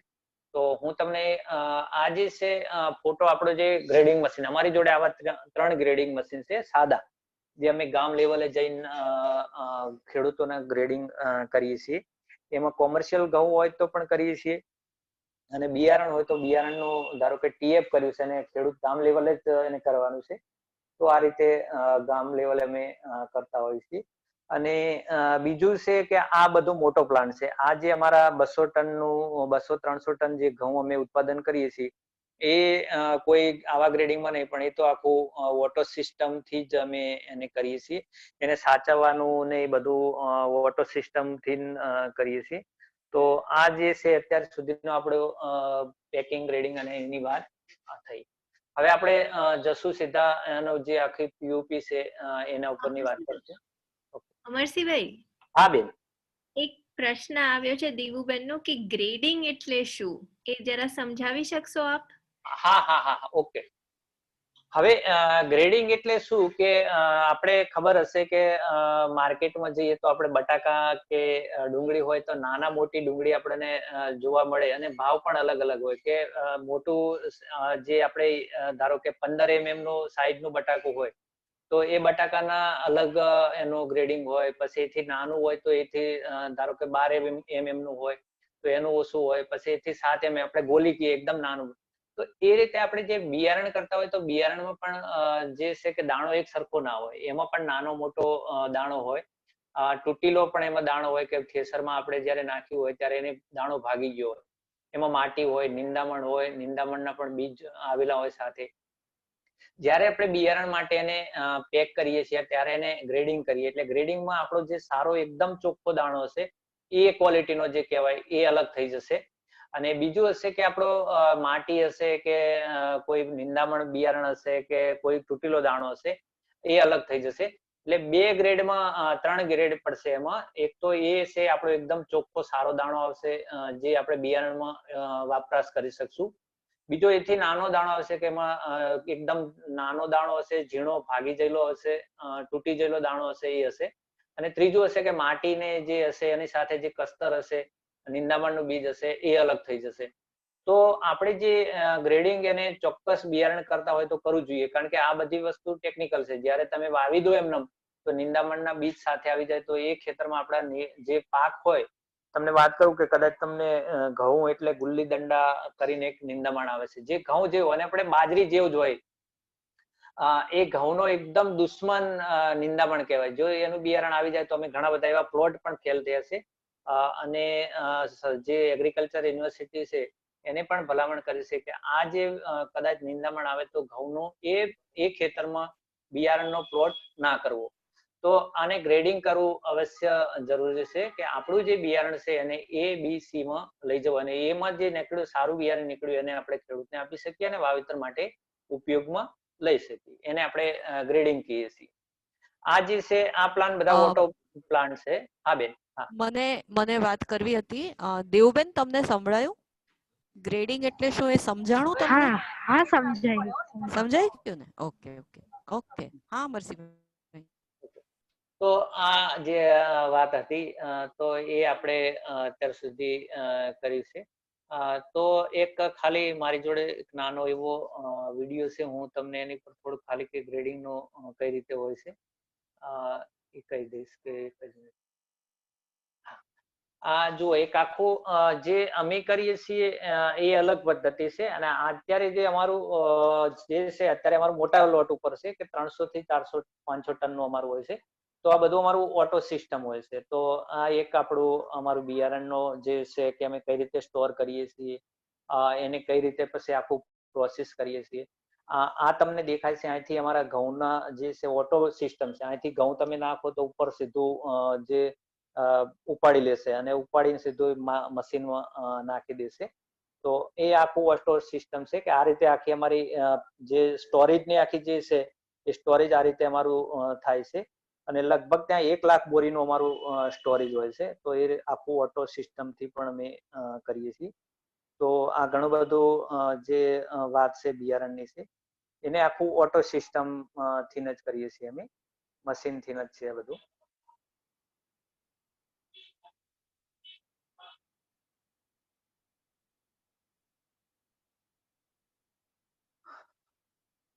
અને બીજું છે કે આ જે બિયારણ મેં પેક થાય કઈ રીતે થોડું થાય છે એમાં, હા આ રીતે થશે અમારું બિયારણ જે ઘઉંનું છે કે એમાં સીધું જે ઓટો જે સિસ્ટમ આવી પેલામાંથી કોથળામાંથી એ ઉપાડીને સીધું ચારણામાં નાખશે. એમાં 3 ચારણા થશે. એ ચારણામાંથી પાછું ત્રીજા ચારણામાં આવશે અને ત્રીજા ચારણામાંથી આ પછી સીધું ગ્રેડિંગમાં એ લોકો જતું હોય છે. એટલે આમાં નાના મોટા એકદમ દાણા જે હોય એ અલગ થઈ જતા હોય છે. આ સીધો અહીંથી આવશે અને અહીંથી સીધા 3 વિભાગ પડી જશે. અહીંથી નાનો દાણો હશે અલગ પડી જશે, મોટો દાણો અલગ થઈ જશે. જો આ તમે જુઓ આ એકદમ પેલો કટકો ને જે ટુકડી ભાગી ગયેલો દાણો હોય એ અલગ થઈ જશે, અને આ સીધો અહીંથી સારો દાણો છે એ ઉપર જશે અને ઉપર જઈને સીધો સ્ટોર થશે. અને ઉપર જ્યાં પછી એનો સીધો અમારે જે પેક કરવાનું હોય એ પેક અમે કોથળીમાં કરી લેતા હોય છે. અમારી આપણે જે ગુજરાતનો એક રૂલ છે કે 40 કિલોનું બિયારણમાં જ આપણે સર્ટિફાઈડ નું પેકિંગ કરી શકીએ. તો આ રીતે આખું અમારું સિસ્ટમ એ પેકિંગમાં હોય છે. આમાં બેનને કોઈનો પ્રશ્ન હોય તો આપણે પૂછી શકે, ને કે પછી આપણે પીઓપી ઉપર જતા રહીએ. હલો હલો હલો હલો હા બેન, અવાજ આવે છે? હા હા આવે છે. હા, એટલે અત્યાર સુધી જે અમરસિંહભાઈએ વાત કરી એમાં કોઈને કઈ નહીં સમજાયું કે કઈ સ્પષ્ટતા કરવી હોય તો અત્યારે વાત કરવા માટે 5 મિનિટનો સમય છે. ઓકે અનમ્યુટ કરીને તમારો પ્રશ્ન પૂછી શકો.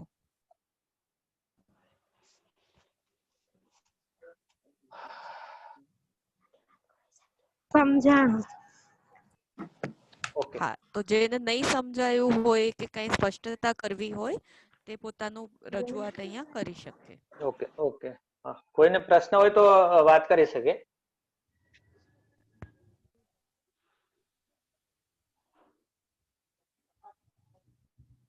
આઈ થિંક આગળ વધીએ, પેકેજ ઓફ પ્રેક્ટિસમાં જઈએ અમરસિંહભાઈ. Okay okay okay. હા હા. મારી પેલી બદલાય છે બેન કે નથી બદલાતી? હલો હલો હા, તમે હોસ્ટ છો, અમે તમારી બદલાશે. હા ઓકે ઓકે ઓકે. તો પેલો વિડીયો જે મેં બતાવ્યો એ બદલાણો તો કે નતો બદલાણો? મને લાગે નથી બદલાણો એવું લાગે. ના, વિડિયો નથી આવ્યો. નથી આવ્યો. નથી આવ્યો ને? હા હા ઓકે હો બેન. તો સોરી, કારણ કે થોડું કહી દો કે વિડીયો નથી દેખાતો, હું થોડું અહીંથી કરી લઈશ, વાંધો નહીં. હા, એક જ મિનિટ. હા, તો એટલે શું થોડું તમને ખ્યાલ વધારે આવી જશે કે હા તમે જો, હા ઓકે હવે હા હા ઓકે. હવે દેખાશે બેન? દેખાય છે? દેખાય છે પણ એટલે વિડીયો જે પ્લે નથી થયો ને કદાચ. હા, એક મિનિટ મારામાંથી થઈ જશે.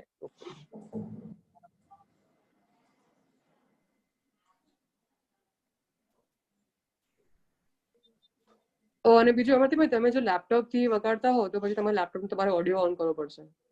ઓકે, એને કદાચ વગાડવાનું નહીં આવે તો અચ્છા.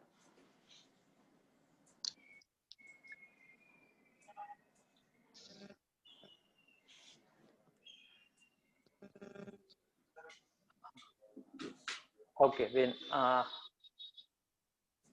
આ જે આપણે વાત કરતા હતા કે અમારું જે ઘઉંનું અમે મોટા પાયા ઉપર અમારું લગભગ 300, 400, 500 ટન જેટલો અમે અલગ અલગ વેરાયટીમાં કરીએ છીએ. તો અમારું આખું આ સ્ટોર છે, ગોડાઉન છે અમારું આખું. અને ત્યાં અમારી કઈ રીતે પ્રોસેસ હોય છે, જો અમે જયારે આપણે ઘઉં એપ્રિલ મે માં જયારે નીકળતા હોય ત્યારે ગોડાઉન ઉપર લઈ જઈએ અને 100 કિલોની બોરી પેક કરીએ અને લઈ જઈને અમે ત્યાં સ્ટોર કરી દઈએ છીએ.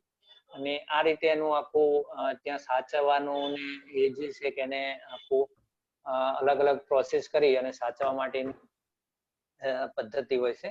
અને જયારે આપણે એને બિયારણ ધારો કે અત્યારે ઓક્ટોબર નવેમ્બરમાં પેક કરવાનું હોય તો આ રીતે આપણે એને પેક કરતા હોઈએ છીએ. આખો આ સિસ્ટમ ઓટો સિસ્ટમ છે, આનો પ્લાન્ટ છે, એ આપણે જયારે અંદરથી એનું બિયારણ આવતું હોય છે તો આ એ અલગ અલગ ગ્રેડમાં એનો કસ્તર છે, કાંકરી છે કે બધું અલગ થઈ જતું હોય, કે કચરું તૂટ્યો દાણો હોય તો એ બધું અલગ થઈ જતું હોય છે. તો આ રીતે આખો પ્લાન્ટ એનો ચાલતો હોય છે. એ રીતે અમે આખું એનું પેકિંગ કરી અને પેકિંગ કરતા હોઈએ છીએ.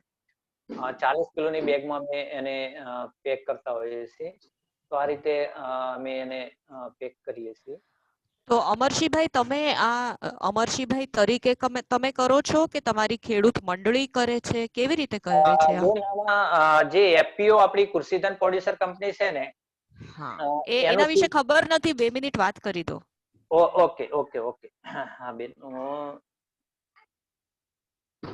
અમારું કેવું છે કે આ ડીએસસી સંસ્થા, આપણે ડેવલપમેન્ટ સપોર્ટ સેન્ટર સંસ્થા, આપણે તમે નામ સાંભળ્યું હશે.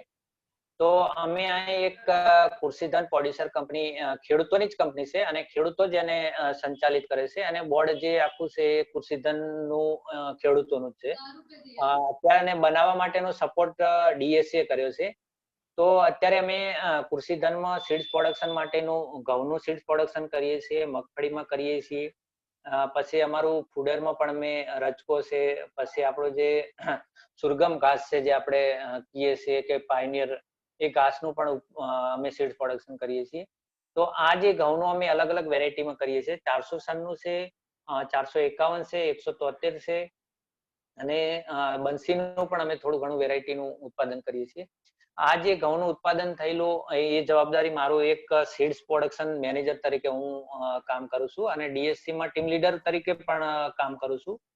તો આ સીડ્સ પ્રોડક્શન નું ટોટલી કામ મારે જોવાનું હોય છે કે એને જયારે વાવણી થી લઈ કાપણી સુધી, પછી ત્યાં ગોડાઉનમાં એને જે સંગ્રહ કરવો, પછી એનો સંગ્રહ કર્યા પછી એનું પેક કરવું, પછી ખેડૂતોને જે થેલી પેકિંગ કરવાની છે, થેલીની ડિઝાઇન, સરકાર સાથે જે મારે એના લાયસન્સ લેવાના છે, લાયસન્સ, એ પ્રક્રિયા બધી જ મારી જોડે અને એ કામને હું જોઉં છું. તો મારું મોટા પાયા ઉપર છે એટલે અમે કોઈના ખેડૂતના ઘેર નથી રાખી શકતા, કારણ કે ગોડાઉન ઉપર જ એને સ્ટોર કરવું પડે છે. અને જે સરકારના નોર્મ્સ છે એ પ્રમાણે અમારે એને ત્યાં લઈ જઈને કરવું પડે છે. તો આ રીતે અમારું ત્યાં પેકિંગ કરીએ છીએ અને આ રીતે અમારું એટલે આ કોઈ વ્યક્તિગત ખેડૂતે કરેલું નથી, પણ બહુ બધા ખેડૂતોએ સાથે મળીને જે મંડળી બનાવી છે, કંપની બનાવી છે, ફાર્મર્સ પ્રોડ્યુસર ઓર્ગેનાઇઝેશન બનાવ્યું છે, એના તહેત થાય છે. એટલે જે બહેનો કે જે ભાઈઓ સીડ પ્રોડક્શન કરશે એમણે આવા મોટા મોટા મશીનો વસાવવા પડે ને એવું કઈ નથી. હા ને, તમારે તો ખેતરમાં પ્રોડક્શન નું જે કામ થાય એની સાથે સંકળાઈને કામ કરવાનું છે, પણ આ મંડળીમાં પછી એની સાચવણી કઈ રીતે થાય છે, એનું પેકેજિંગ કઈ રીતે થાય છે, એ બધા વિશે આપણને અમરશીભાઈ સમજાવી રહ્યા છે. હા અમરશીભાઈ, આગળ વધો. ઓકે. હા, તો હવે આપણે જે વાત કરતા હતા કે જે આપણે પેકેજ શું હોય, તો આપણે અત્યારે ઘઉંનો એક ખાલી જોશું. આમાં ઘઉં છે, પછી જીરાનું પણ છે, ચણાનું પણ છે. તો અત્યારે આપણે એક ઘઉંનું ખાસ કરીને ઘઉં પર જોશું અને પછી ટાઈમ રહેશે તો કદાચ કોઈ પ્રશ્ન હશે તો આપણે બીજા કોઈ પાક ઉપર જોશું. તો જયારે આપણે ઘઉંની વાત કરીએ છીએ ત્યારે ઘઉંમાં ખાસ આપણે ચીલા ચાલુ ખેતી પદ્ધતિ હોય અને વૈજ્ઞાનિક, એટલે આપણે જે બિયારણ પ્લોટ કરવાનો છે આપણે એક વૈજ્ઞાનિક, આપણે જે સુધારેલી જે પદ્ધતિ છે એના આધારે જ આપણે કરવાનું છે. કદાચ આપણે જમીન ચકાસણી કરાવતા નહીં હોય અને જમીન ચકાસણી કરાવવું કેમ જોઈએ, તો એકચ્યુઅલી જમીન ચકાસણી કરાવવાથી આપણે જે ખેતી ખર્ચ વધારે કરીએ છીએ તો ખેતી ખર્ચ ના વધે અને આપણી જમીનમાં એકચ્યુઅલી કેટલા પોષક તત્વો છે, નાઇટ્રોજન, ફોસ્ફરસ, પોટાશ, અને આપણી જમીનમાં ઘઉં જેવો ઘઉંનો પાક કરીએ છીએ તો ઘઉંના પાકને કેટલા ખાતરની જરૂર પડશે 1 વીઘાએ, તો એ આપણે રિપોર્ટના આધારે આપણી જમીનમાં એને ખાતરો આપી શકીએ. તો પેલું તો એક આપણે જમીન ચકાસણીથી જ એની શરૂઆત આપણે કરવી જોઈએ. કદાચ આ સાલ ના કરી તો પણ આગળની સાલેથી આપણે આગળના જે સિઝન આવે નેક્સ્ટ સિઝનમાંથી આપણે જમીન ચકાસણી માટે આપણે કરી શકીએ. અને બેનને પણ ખબર હશે કે ડીએસસી સંસ્થા પાસે લગભગ અમારી જોડે 35 લાખના ખર્ચે અમે મોબાઈલ વાન બનાવી છે અને મોબાઈલ વાનમાં અમે જમીન ચકાસણીના રિપોર્ટ કરીએ છીએ. અને અમારી જે છે કોઈ ખેડૂતના ગામમાં છે અને કોઈ ગામ છે અને ગામમાં 50 ખેડૂત છે તો 50 ખેડૂતને એનું જમીન ચકાસણી કરાવવું છે તો અમને ડિમાન્ડ કરે અને અમે ગામમાં જઈએ અને જમીન ચકાસણી કરાયા પછી એને સાંજે રિપોર્ટ આપી દઈએ અને રિપોર્ટમાં જે ભલામણ આવી છે એની ગણતરીના આધારે અમે ખેડૂતને કે બેન હોય તો બેનને પણ સમજાવી દઈએ છીએ કે તમારું ઘઉં છે તો ઘઉંમાં તમારે આટલી વસ્તુ આટલું તમારે પોષક તત્વો જોઈશે અને એટલા નાખવા પડશે. તો જમીન ચકાસણીનું એક મહત્વ આપણે દરેકે આપવું જોઈએ. બીજું છે કે જમીન તૈયારી. તો અમરસિંહભાઈ, સામાન્ય રીતે ઘઉંનું બિયારણ કરવું હોય અથવા પાક કરવો હોય તો આપણા જમીનમાં કયા પોષક તત્વો ઘઉં માટે હોવા જોઈએ એ પણ સાથે કહી દો ને. હા, એક તો આપણે જે મેજર તત્વો છે બેન એ તો એક નાઇટ્રોજન, ફોસ્ફરસ અને પોટાશ, એ ખાસ આપણે બધા જ ખેડૂતો વાપરતા હોય છે. પણ નાઇટ્રોજનમાં કેવું છે કે આપણે યુરિયા આપીએ છીએ તો યુરિયામાં આપણે 2 કે 3 બેગ આપી દેતા હોય છે, પણ એકચ્યુઅલી 1 વીઘામાં આપણે જયારે ઘઉં તૈયાર થાય ત્યાં સુધીનું આપણે લગભગ 1 વીઘાએ 60 કિલો જેટલું યુરિયા આપવાનું હોય છે. પણ આપણા ઘણા બધા ખેડૂતો 2 કિલો જયારે ઘઉંને પાકવાનું આવે અને ઘઉંને જયારે દૂધિયો દાણો કે જયારે દાણા બેસી જાય તો પણ એકચ્યુઅલી યુરિયા આપતા હોય છે. યુરિયાનું કામ શું છે કે ગ્રોથ તરીકે છે, વિકાસ કરવા માટેનું. એનું પછી દાણો આવી ગયા પછી કોઈ જરૂર નથી કે તમે જીરું લઈ લો કે ચણા લઈ લો કે કોઈ બી પાક લઈ લો, એને જયારે દાણાની શરૂઆત થયા પછી તમારે યુરિયા આપવાથી કોઈ ફાયદો થતો નથી, સામું નુકસાન થાય છે. એનું શું થાય છે કે જયારે તમે યુરિયા આપો એટલે યુરિયાથી જે ઘઉંમાં કાળી ડાઘીનો પ્રશ્ન વધારે રહેશે કે કાળી તમે યુરિયા આપો એટલે પાણીની જરૂર પડે અને સતત તમે પાણી આપો એટલે જે ઘઉંનો જે ભેજ વધારે હોય તો ભેજના વધારેને કારણે ઘઉંમાં કાળી ડાઘીનો પ્રશ્ન વધારે રહેતો હોય છે.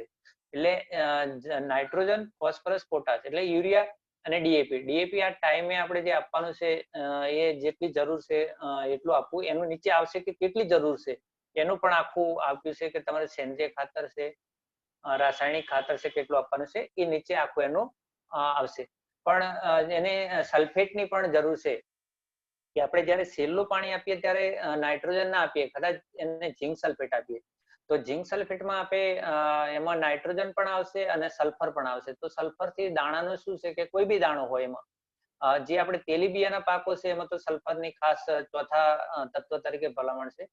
તો ઝીંક સલ્ફેટ પણ આપી શકીએ આપણે, એને આપવું જ જોઈએ અને દાણાની જે ક્વોલિટી આપણે લેવી હોય તો એ આપણે તો જૈવિક રીતે કરવું હોય અને યુરિયા અને ડીએપી ન વાપરવું હોય તો એની પણ તમે નીચે વાત કરશો ને આગળ? હા બેન, એની પણ વાત કરીશ કે આપણે ઓકે એની પણ વાત કરીશું. ઓકે બરાબર.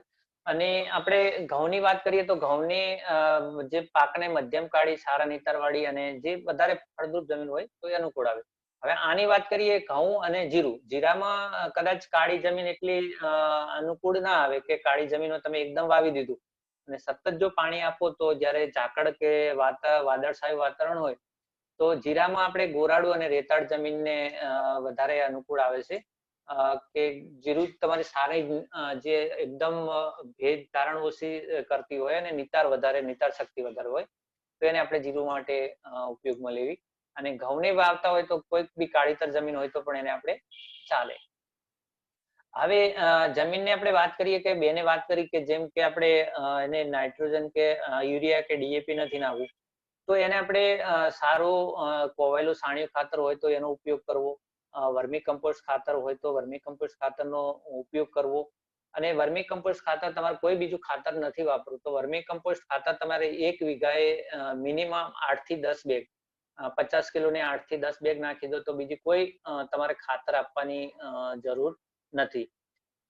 એ પછી જે કે ડીએપી માટે પણ એમાં આવી જશે અને ફોસ્ફરસ ની બધી જે વાત છે કે આપણે નાઇટ્રોજન ઝિંક સલ્ફેટ ની પણ મેં વાત કરી પણ આપણે સેન્દ્રિય ખાતરનો વધારે પડતો ઉપયોગ કરીએ અને બેને કીધું કે જે ખાતર આપણે યુરિયા કે ડીએપી નથી આપવું તો તમારે જૈવિક કલ્ચરો આપણે જૈવિક અત્યારે એનપીકે ના પણ બેક્ટેરિયા આવે છે લિક્વિડમાં તો નાઇટ્રોજન ફોસ્ફરસ અને પોટાશ એ ત્રણેય વસ્તુ તમે એક સાથે પણ આપી શકો. તમે એક તમારો વીઘો છે તો તમે એમાં 1 લીટર તમે પહેલા પાણીએ આપી દો બીજા લીટર 1 થી 2 લીટર આપી દો તો કોઈ તમારી વસ્તુ ત્યાં જરૂર નહીં પડે.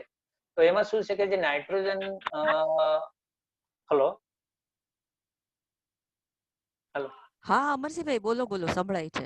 એટલે નાઇટ્રોજન વસ્તુ એવી છે કે આપણે જે ખબર જ છે કે હવામાં જે નાઇટ્રોજન છે એ હવાનો નાઇટ્રોજન પાક સીધો નથી લઈ શકતો પણ એને એવા જે હવાના નાઇટ્રોજનને કેચઅપ કરવા માટેના બેક્ટેરિયા જોઈએ તો એ બેક્ટેરિયા આપણે જે એનપીકે ના જે બેક્ટેરિયા આપશું તો એ હવાના નાઇટ્રોજનને સીધો કેચઅપ કરશે અને પાકને સીધો આપણે પૂરો પાડશે. તો આપણે એનપીકે જે લિક્વિડ અત્યારે બેક્ટેરિયા આવે છે ઘણી બધી કંપનીના આવે છે આપણે આણંદ એગ્રીકલ્ચર યુનિવર્સિટીમાં પણ અનુભવ કરીને એનું એક જે પ્રોડક્ટ આવે છે પછી આપણે જુનાગઢ યુનિવર્સિટી છે એમાં સાવજ કરીને બેક્ટેરિયા આવે છે તો એ બેક્ટેરિયાનો ઉપયોગ કરવાથી આપણે જે આપણે રાસાયણિક ખાતરો છે એની પૂર્તિ એમાંથી આપણે કરી શકીએ.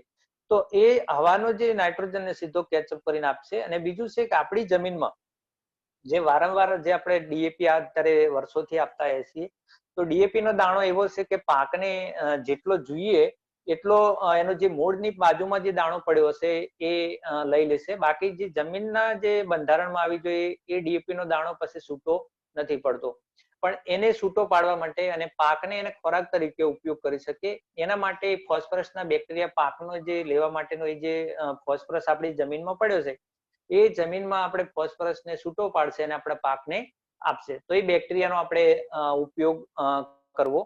બીજું કે વધારે પડતા જીવામૃતનો પણ આપણે ઉપયોગ કરવો કે આપણે ધારો કે ઓર્ગેનિકમાં જવું છે અને કોઈ ખાતરો નથી તો વારંવાર આપણે જે પાણી જયારે પિયત કરતા હોય તો 1 એકરે 200 લીટર જેટલું જીવામૃત આપણે ચડાવી દેવું. જીવામૃત ખબર છે કે કઈ રીતે બનાવવું કઈ રીતે પ્રોસેસ હશે તો કોઈ બેનને કદાચ પ્રશ્ન છે એમાં કે કઈ રીતે બનાવવું જીવામૃતનો? બધાને ખબર છે જીવામૃત શું છે? હા ને કે સમજાવી દઉં કે જીવામૃત કઈ રીતે બનાવવાનું ને શું પદ્ધતિ છે. હલો બેનો ભાઈઓ હા કે ના તો કયો? હલો ખબર છે ખબર છે આગળ વધીએ. હા તો આપણે જે રાસાયણિક ખાતરોનો ઉપયોગ નથી કરવો તો એ જીવામૃતનો આપણે ઉપયોગ કરી શકીએ. જીવામૃતમાં 2 પ્રકારના છે એક તો લિક્વિડ અને એક બીજું છે ઘન જીવામૃત બરાબર. ઘન જીવામૃત એટલે આપણું જે સાણિયું ખાતર હોય અને સારું કોયલું હોય એમાં આપણે જે જીવામૃત બનાવ્યું છે એને આપણે જે ખાતર ઉપર એને મિક્સ કરી દઈએ અને મિક્સ કર્યા પછી એને આપણે પડ્યું રાખીએ લગભગ અઠવાડિયા સુધી અને ભેજ આપણે રાખીએ એને અને પછી આપણા ખેતરમાં એને વાપરી શકીએ તો એ ઘન જીવામૃત છે. તો એની આપણે એ રીતે રાસાયણિક ખાતરની અવેજીમાં એનું આપણે પૂર્તિ કરી શકીએ બરાબર. પછી બિયારણ તો આપણે જે લોકલ વેરાયટીની વાત કરીએ છીએ એટલે આપણે આ જે અત્યારે ગુજરાતના જે બિયારણો છે એની આપણે વાત અત્યારે નથી કરતા. હવે બિયારણમાં 2-3 અત્યારે વેરાયટીઓ નવી આવી છે કદાચ એક 451 વેરાયટી થી તમે અજાણ હશો. 451 વેરાયટી નવી આવી છે. જે 451 વેરાયટી 496 અને 322 બંને વેરાયટીની એક સુધારેલી વેરાયટી છે. તો એની ખાસિયત કહી દઉં કે એની 451 ની ખાસિયત શું છે. 496 વેરાયટીની હાઈટ વધારે છે. જયારે આપણે પાણી આપીએ અને પવન હોય તો એને જયારે પવનની નમી જાય છે અને જમીન સાથે ઢળી પડે છે. તો 451 વેરાયટી થોડી નીચી આવશે નીચી રહેશે એટલે પવન કે પાણી આપીએ તો એ ઢળવાનો પ્રશ્ન નથી રહેતો. બીજું કે 496 કરતા 451 માં પ્રોટીનનું પ્રમાણ વધારે છે અને ઉત્પાદન ક્ષમતા પણ 496 કરતા વધારે છે. તો એ લેટેસ્ટ એક 451 વેરાયટી છે. બીજી છે કે ઓછું પિયત આપણે પાણી ઓછું છે અને વહેલી પાકવાળી પાકતી એટલે થોડું વહેલું અત્યારે લેટ વાવેતર કરીએ છીએ તો એ JW11 કરીને વેરાયટી એક નવી પણ આવી છે, અને હમણાં એક લેટેસ્ટ વેરાયટી છે JW99 વેરાયટી, એને પણ આપણે અત્યારે નવી વેરાયટીઓ આવી રહી છે. કદાચ આપણે જે પરંપરાગત હશે તો આપણે તો દેશી બિયારણ ઉપર જ હશે, પણ આ એક આપણી અત્યારે જે વેરાયટીઓ છે ચાલે છે અત્યારે રનિંગ. હવે 1 વીઘા બિયારણની વાત કરીએ તો 30 કિલો બિયારણ આપણે વાવણી કરીએ જો સમયસરની વાવણી કરતા હોય તો, અને મોડું વાવેતર કરતા હોય તો 35 કિલો બિયારણ રાખવું. એનું કારણ છે કે જ્યારે મોડું વાવેતર કરતા હોય તો જો બિયારણ ઓછું રાખીએ તો ઘઉં લાંબા ટાઈમ સુધી લીલા રહેતા હોય છે અને ટાઈમે આવતા નથી. તો એને 35 કિલો બિયારણ વાપરીએ તો એનું શું છે કે આમાં જે વહેલી જે વાવણી હશે એમાં ફૂટ જેટલી આવવાની હશે એટલે વધારે ફૂટ આવશે, લેટમાં એટલી બધી ફૂટ નહીં આવે. એટલે જ્યારે વધારે બિયારણ નાખીએ તો આપણને છોડની સંખ્યા વધારે મળતી હોય છે. બીજ માવજતની વાત કરીએ તો જમીનજન્ય અને જે બીજજન્ય આપણે રોગો હોય એના નિયંત્રણ માટે આપણે કદાચ થાયરામ જે છે એનો પટ આપી શકીએ, પણ એના આપણે જે થાયરામનો પટ નથી આપવો, આપણે ઓર્ગેનિકમાં જવું છે તો આપણે ટ્રાયકોડરમાં પાવડર જે આવે છે, ટ્રાયકોડરમાં વેરડીના જે બેક્ટેરિયા આવે છે એનો આપણે બિયારણને પટ આપી 1 કિલોગ્રામ બિયારણ દીઠ 5 ગ્રામ આપણે ટ્રાયકોડર્માનો પટ આપી અને વાવેતર તરીકે ઉપયોગમાં લેવો. બરાબર. પછી વાવણી અને વાવણીનો સમય, એટલે સમય છે એનો કે કઈ આપણે ધારો કે ઘઉંની વાવણી મોસ્ટ ઓફલી કરતા હોઈએ છીએ તો 20 થી 25 સેન્ટીગ્રેડ આસપાસનું તાપમાન થઈ જાય એટલે વાવણી કરવી. તો એ 15 થી 25 નવેમ્બર ની જે સમયસરની વાવણી આપણે કરવી જોઈએ. 15 થી 25 નવેમ્બર એટલે આપણી સમયસરની વાવણી હજુ કહી શકાય એને. 10 ડિસેમ્બર વચ્ચેનો થોડો એ આપણો મોડી વાવણી છે. તો એ મોડી વાવણી માટેની વેરાયટી અલગ છે અને સમયસર વાવણી માટેની જે વેરાયટી અલગ છે. ધારો કે આપણે લેટમાં જઈએ છીએ તો આપણે 173 છે વેરાયટીનું વાવેતર કરી શકીએ, 11 નંબરની વેરાયટી છે એનું વાવેતર કરી શકીએ. જીરુની આપણે વાત કરીએ કે જીરુમાં તો જીરુની સમયસરની એ રીતે છે. તો બિયારણ ની વાત કરીએ કે વાવણીનો સમય નવેમ્બરનો પહેલો એટલે પ્રથમ અઠવાડિયામાં જ નવેમ્બર થી જીરુને વાવેતર કરવું જોઈએ. જીરું જેમ લેટ પડે છે એમ જીરુમાં, કારણ કે જેટલું લેટ વાવેતર હોય એટલું પાછળ ગરમી ટેમ્પરેચર હોય છે અને ટેમ્પરેચરના કારણે શું થાય છે કે ચૂસિયા વધારે લાગે છે, મોલોમસીનો પ્રશ્ન રહે છે. ત્યાં પછી જ્યારે ફૂલ આવવાનો હોય ત્યારે ટેમ્પરેચર હોય તો એટલા ફૂલ અને દાણા નથી આવતા. એટલે જીરુની સમયસર વાવણી 15 નવેમ્બર સુધી લેટમાં લેટ, બરાબર. અને પછી જયારે લેટ કરીએ છીએ તો એ પ્રશ્નો આવે છે.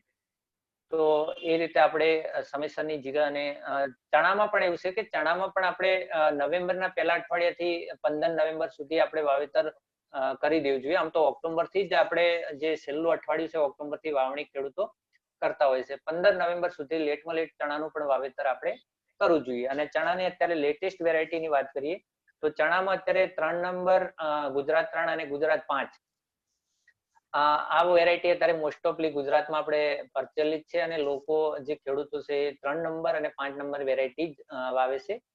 એનો ખાસિયત એક છે કે થોડો દાણો મોટો છે, ઉત્પાદનમાં પણ થોડું વધારે છે. જે દેશી દાણો આપણે જે ચણાની વાત કરીએ ચણી આવે છે એની માર્કેટમાં થોડીક કદાચ ખેડૂતો જે માર્કેટમાં જે વેપારી હોય છે એનો ભાવ પણ ઓછો આપતા હોય છે. તો આ 3 નંબર અને 5 નંબરનું માર્કેટ પણ ની દ્રષ્ટિએ પણ બહુ સારું છે. તો 3 નંબર અને 5 નંબરની ભલામણ અત્યારે છે. પિયતની વાત કરીએ તો પિયત એ મુખ્ય, આપણે જે કોઈ બી પાક કરતા હોય ને મુખ્ય પિયત એ આધાર અત્યારેની રવિ સિઝનનો મુખ્ય આધાર હોય તો પિયત છે. હવે ઘઉંની વાત કરીએ, જીરુની વાત કરીએ કે ચણાની વાત કરીએ તો અલગ અલગ પાકની એની કટોકટીની અવસ્થાઓ હોય. ધારો કે આપણે તરસ લાગીએ તો આપણે પાણી પીતા હોઈએ છીએ, કે આપણે સવારે નીકળવું હોય સવારથી સાંજ સુધીનું આપણે 2 લીટર કે 3 લીટર પાણી જોઈએ તો એક સાથે આપણે પીને નથી નીકળતા. આપણે વારંવાર પાણી તરસ લાગે એમ પીવું જોઈએ. આપણે શું કરતા હોઈએ છીએ કે ઘઉંના મોસ્ટ ઓફલી, હું તમને સાબરકાંઠાની વાત કરું કે જે કેનાલ વિસ્તાર છે તો કેનાલ વિસ્તારમાં ખેડૂત શું આવતું પાણી પણ વાળે અને જાતું પણ પાણી વાળે. તો પાણીની પાકને એકચ્યુઅલી જરૂર જ નથી. તો પાકને પાણીની જરૂર નથી હોતી તો પાકને જ્યારે પાણી આપે છે ત્યારે એની અવળી અસર થાય છે, આપણે કે રિએક્શન. તો એનું અવળું રિએક્શન આવે છે કે જ્યારે પાણી વધારે આપો છો તો પાકને એને ગ્રીનરી એટલે લીલાશ પડતી વધારે થશે. એટલે પાણી વધારે થયું તો એને ચૂસવા માટેના પછી ચૂસિયા પણ લાગે છે, ઈયળ ઘણી બધી લાગે છે. તો જ્યારે જરૂરિયાત છે એ જ ટાઈમે એને પાણી અને ખાતર આપવું જોઈએ. તો ઘઉંની એવી 6 કટોકટીની અવસ્થા છે. જો એક આધી કટોકટી અવસ્થામાંથી આપણે પાણી નથી આપતા તો એનું સીધું અસર ઉત્પાદન ઉપર થાય છે. તો પહેલું પિયત છે આપણે મુકુટ મૂળ અવસ્થા, એટલે ત્યારે એનું મૂળ બંધાય છે જ્યારે નીચેથી, ત્યારે 18 થી 21 દિવસે પેલું પિયત આપવું જોઈએ. આ જે છે આપણો પાક વાવી દીધો અને જ્યારે વાવણી થી લઈને 18 થી 21 દિવસે પાક આપણો વાવ્યા પછી 4 થી 5 દિવસમાં ઉગી જશે. એટલે 18 થી 21 દિવસે આપણે વાવ્યા પછી એને પાકને ગણી લેવા. તો એ રીતે દિવસો પણ આપણે આપ્યા છે. ફૂટ અવસ્થા પછી એની જે ગાભે, એટલે જે દાણામાં આપણે જે દુધિયા દાણાની વાત કરીએ, ગાભે આવતા હોય એટલે એમાંથી જે ઊંબી નીકળવાની શરૂઆત થતી હોય એને આપણે ગાભે અવસ્થા કહેતા હોય છે, 50 થી 55 દિવસ. એ રીતે પછી ફૂલ અવસ્થા છે, દુધિયા દાણા અવસ્થા અને પોક અવસ્થા. એટલે છેલ્લો આપણો જયારે એકદમ બદામી રંગનો જે ખેતર થઈ ગયું હોય 90 થી 95 દિવસે આપવું જોઈએ. જો પિયતની કટોકટી અવસ્થામાં કોઈ એક પિયત ચૂકી જવામાં આવે તો એની સીધી અસર આપણે ગણીએ છીએ કે ઉત્પાદન ઉપર થાય છે. અને વધારે જો પિયત લેટ આપીએ તો દાણામાં કાળી ડાઘી કે સફેદ ડાઘ જેવું પણ પડે છે, તો ક્વોલિટીમાં પણ એની ઉપર થાય છે. બીજું છે કે આપણી જોડે પિયતની સગવડ ઓછી છે, તો આપણી જોડે ધારો કે આજે મારે 2 કે 3 પિયતની સગવડ છે, મારે ઘઉં વાવવા છે, તો હમણાં એક નવી ટેકનોલોજી આવી છે કે હાઇડ્રોજેલ કરીને એક જે દાણા આવે છે, એ આપણે જયારે પાણી આપીએ છીએ એ પાણીને ઓબ્ઝર્વ કરે છે અને પાણીને જ્યારે પાકને જરૂર હોય તો એ પાણી થોડે છોડે અને પાકને જેટલું પાણી જરૂરિયાત હોય એટલું એ છોડે. એ દાણો જે છે એ પાણી જેટલું શોષેલું હોય પાણી આપે, છોડે અને પાણી પાક લઈ શકે. આમાં થોડું કદાચ હાઇડ્રોજેલ થી નવો વિષય હશે તો આમાંથી કોઈ જાણે છે હાઇડ્રોજેલ વિશે? થોડું હું સમજાવી દઈશ એની ઉપર. હલો હલો હલો, હા મરજીભાઈ. થોડું કદાચ હાઇડ્રોજેલ ઉપર થોડું કદાચ કોઈને ખ્યાલ છે આમાં હાઇડ્રોજેલ શું વસ્તુ છે? ના. અને આશી મને લાગે છે કે આપણે થોડુંક અમૃતિભાઈ એટલે અહીંયા મને ઘણા બધા સ્ટેપ દેખાય છે હજી તો બાકી જે પ્રેક્ટિસ ના સમય જોતા એટલે 1 વાગી ગયો છે. તો હા, તો શું આપણે એવું હોય કે 5 મિનિટ થોડુંક આપણે રોકીને જેટલું થયું છે થોડુંક એના વિશે લોકો જો પ્રશ્ન હોય કે લઈ લઈએ અને પછી તમને જો ફાવે એવું હોય તો 2:30 વાગે આપણે ફરી મળી શકીએ તમારે? હા, મળી શકીએ બેન. તો એ વખતે આપણે કરાય બાકીનું. ઓકે. પણ આ થોડીક ખાલી હાઇડ્રોજેલ નું શું છે કે હાઇડ્રોજેલ ના એક આપણે દાણા આવે છે, જે મકાઈનું જે ફાઈબર આવે, ત્યારે મકાઈ છે, મકાઈના દાણામાંથી ફાઈબર આવે ને ફાઈબર માંથી એક દાણા બનાવવામાં આવે છે અને એ યુપીએલ કંપની બનાવે છે અને આપણે 1 એકરમાં 5 કિલોની ભલામણ હોય છે. તો શું છે કે જયારે ખેડૂતને પાણીની ઓછી ઉપલબ્ધતા હોય અને પાક લેવો છે, તો ધારો કે એને તળાવમાં પાણી છે, તળાવમાં પાણી થઈ રહેવાનું છે, તો 1-2 પાણી આપી દે એટલે શું કરે કે જે આ હાઇડ્રોજેલના જે દાણા છે પાણીને ઓબ્ઝર્વ કરી લેશે, એને સંગ્રહી લેશે પાણીને, અને જ્યારે પાકને જેમ જરૂર પડશે એમ દાણા પાણી છોડે જશે અને પાકને જેટલી જરૂરિયાત હશે એટલો પાક એ દાણામાંથી પાણી લેતો જશે. એટલે આપણી જોડે 2 કે 3 પિયતની સગવડ છે, તો આરામથી પણ આપણે ઘઉં કે ચણા આપણે લઈ શકીએ એવી ટેકનોલોજી પણ આવી ગઈ છે. અને હાઇડ્રોજેલના અમે બટાકામાં ઘણો બધો અમે બટાકાનું અમારી જોડે કોન્ટ્રાક્ટ ફાર્મિંગ પણ અમે કરીએ છીએ. અમારી જોડે લગભગ આ સાલ 1000 ટનનું કોન્ટ્રાક્ટ ફાર્મિંગ છે બટાકાનું. તો આ બટાકા જે હાઈ વેલ્યુ જે પાકો છે એમાં હાઇડ્રોજેલ જેવા નું પણ આપણે ઉપયોગ કરી શકીએ. કોઈ એમાં તમારે કરવું છે તો પાણીનું પણ આપણે બચત પણ કરી શકીએ. ઓકે બેન, કોઈ પ્રશ્ન હોય તો વાત કરીએ. ઓકે, હા, થોડીક આપણે ચર્ચા કરી લઈએ 5-1 મિનિટ. હા બેન.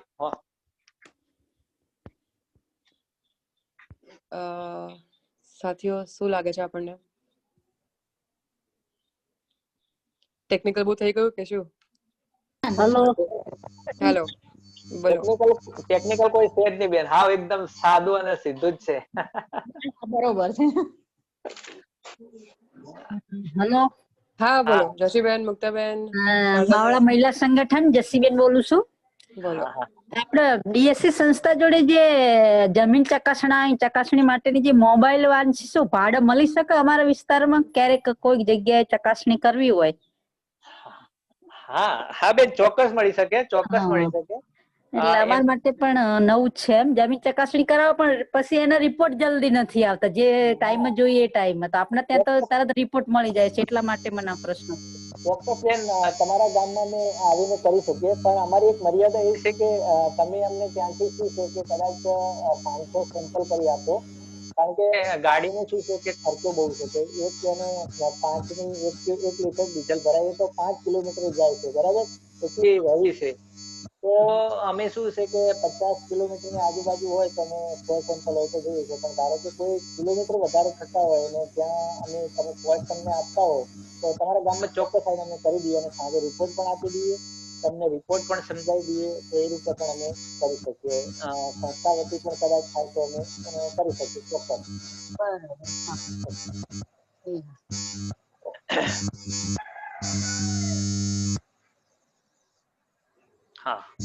ઓકે, બીજા કોઈને આપણે જેટલી વાત કરી અહીંયા, તેના પણ અલગ અલગ પ્રકારના પ્રેક્ટિસ આપણે ધ્યાન રાખવાના છે પેકેજ ઓફ પ્રેક્ટિસમાં.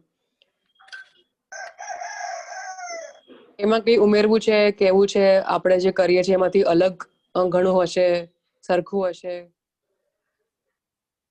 કેમ આ કરવાનું, એ બધું આપણને થોડુંક ધ્યાનમાં પણ રહે, એટલે યાદ રહે આપણને.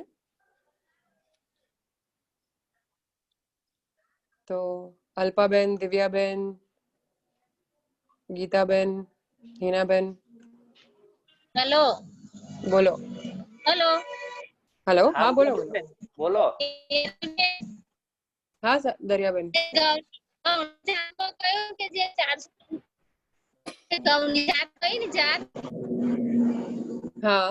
અમરસિંહભાઈ ઘઉંની જાત કઈ ને જે 456 વેરાયટી પસંદ કરેલી, પણ અત્યારે અમને એ જાણવા મળ્યું કે 451 ની વેરાયટી સારી, એટલે અમારા માટે એક અનુભવ એ થયો કે ખરેખર 496 ની માવજત આપતા એની જગ્યાએ પિયત ઓછું થાય, એનો જે દાણો હોય થોડા ટૂંક સમયમાં એની પાકવાનો સમય થોડો ઓછો હોય, પાણીની સગવડ ઓછી હોય તો થઈ શકે. એટલે એ 496 ની જગ્યાએ 451 ની વેરાયટી માટે અમને જરાક એક ધ્યાને દોરાયું એમ. બરાબર છે.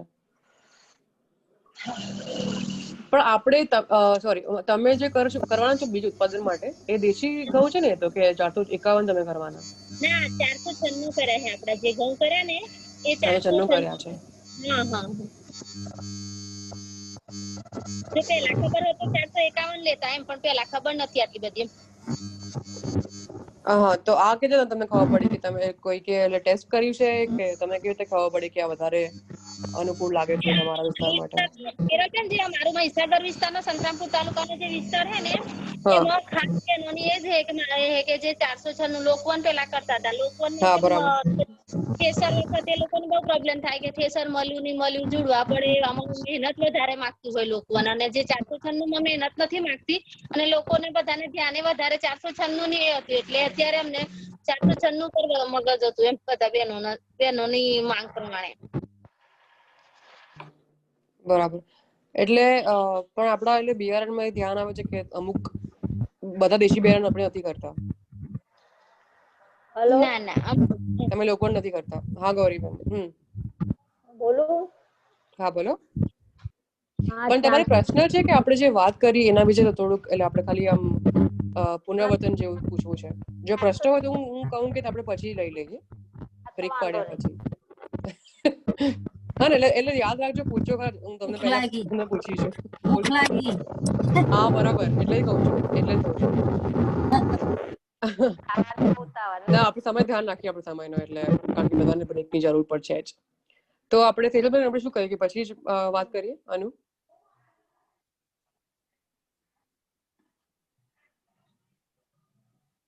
સેજલબેન, અમરસિંહભાઈ, પૂર્વીબેન. હા બેન, કોઈ પ્રશ્ન હોય તો લઈ લઈએ ને, કે પછી જે બાકી છે એટલું બાકીનું પછી લઈ લઈએ. હા, બ્રેક પછી we can reconvene. મને લાગે છે બ્રેક પછી કરીએ. હા. એટલે ઘણું બધું લોકોને આમ છો કે ઓફકોર્સ કરતા હોય છે આ રીતે, પણ થોડુંક આપણે એની વાત કરી શકાય. એટલે ઓકે. તો 2:30 વાગે મળીએ અમરસિંહભાઈ. ઓકે. હા બેન. અને સાથીઓ 2:30 વાગે. બરાબર. ઓકે. થેન્ક યુ અમરસિંહભાઈ. થેન્ક યુ બધા.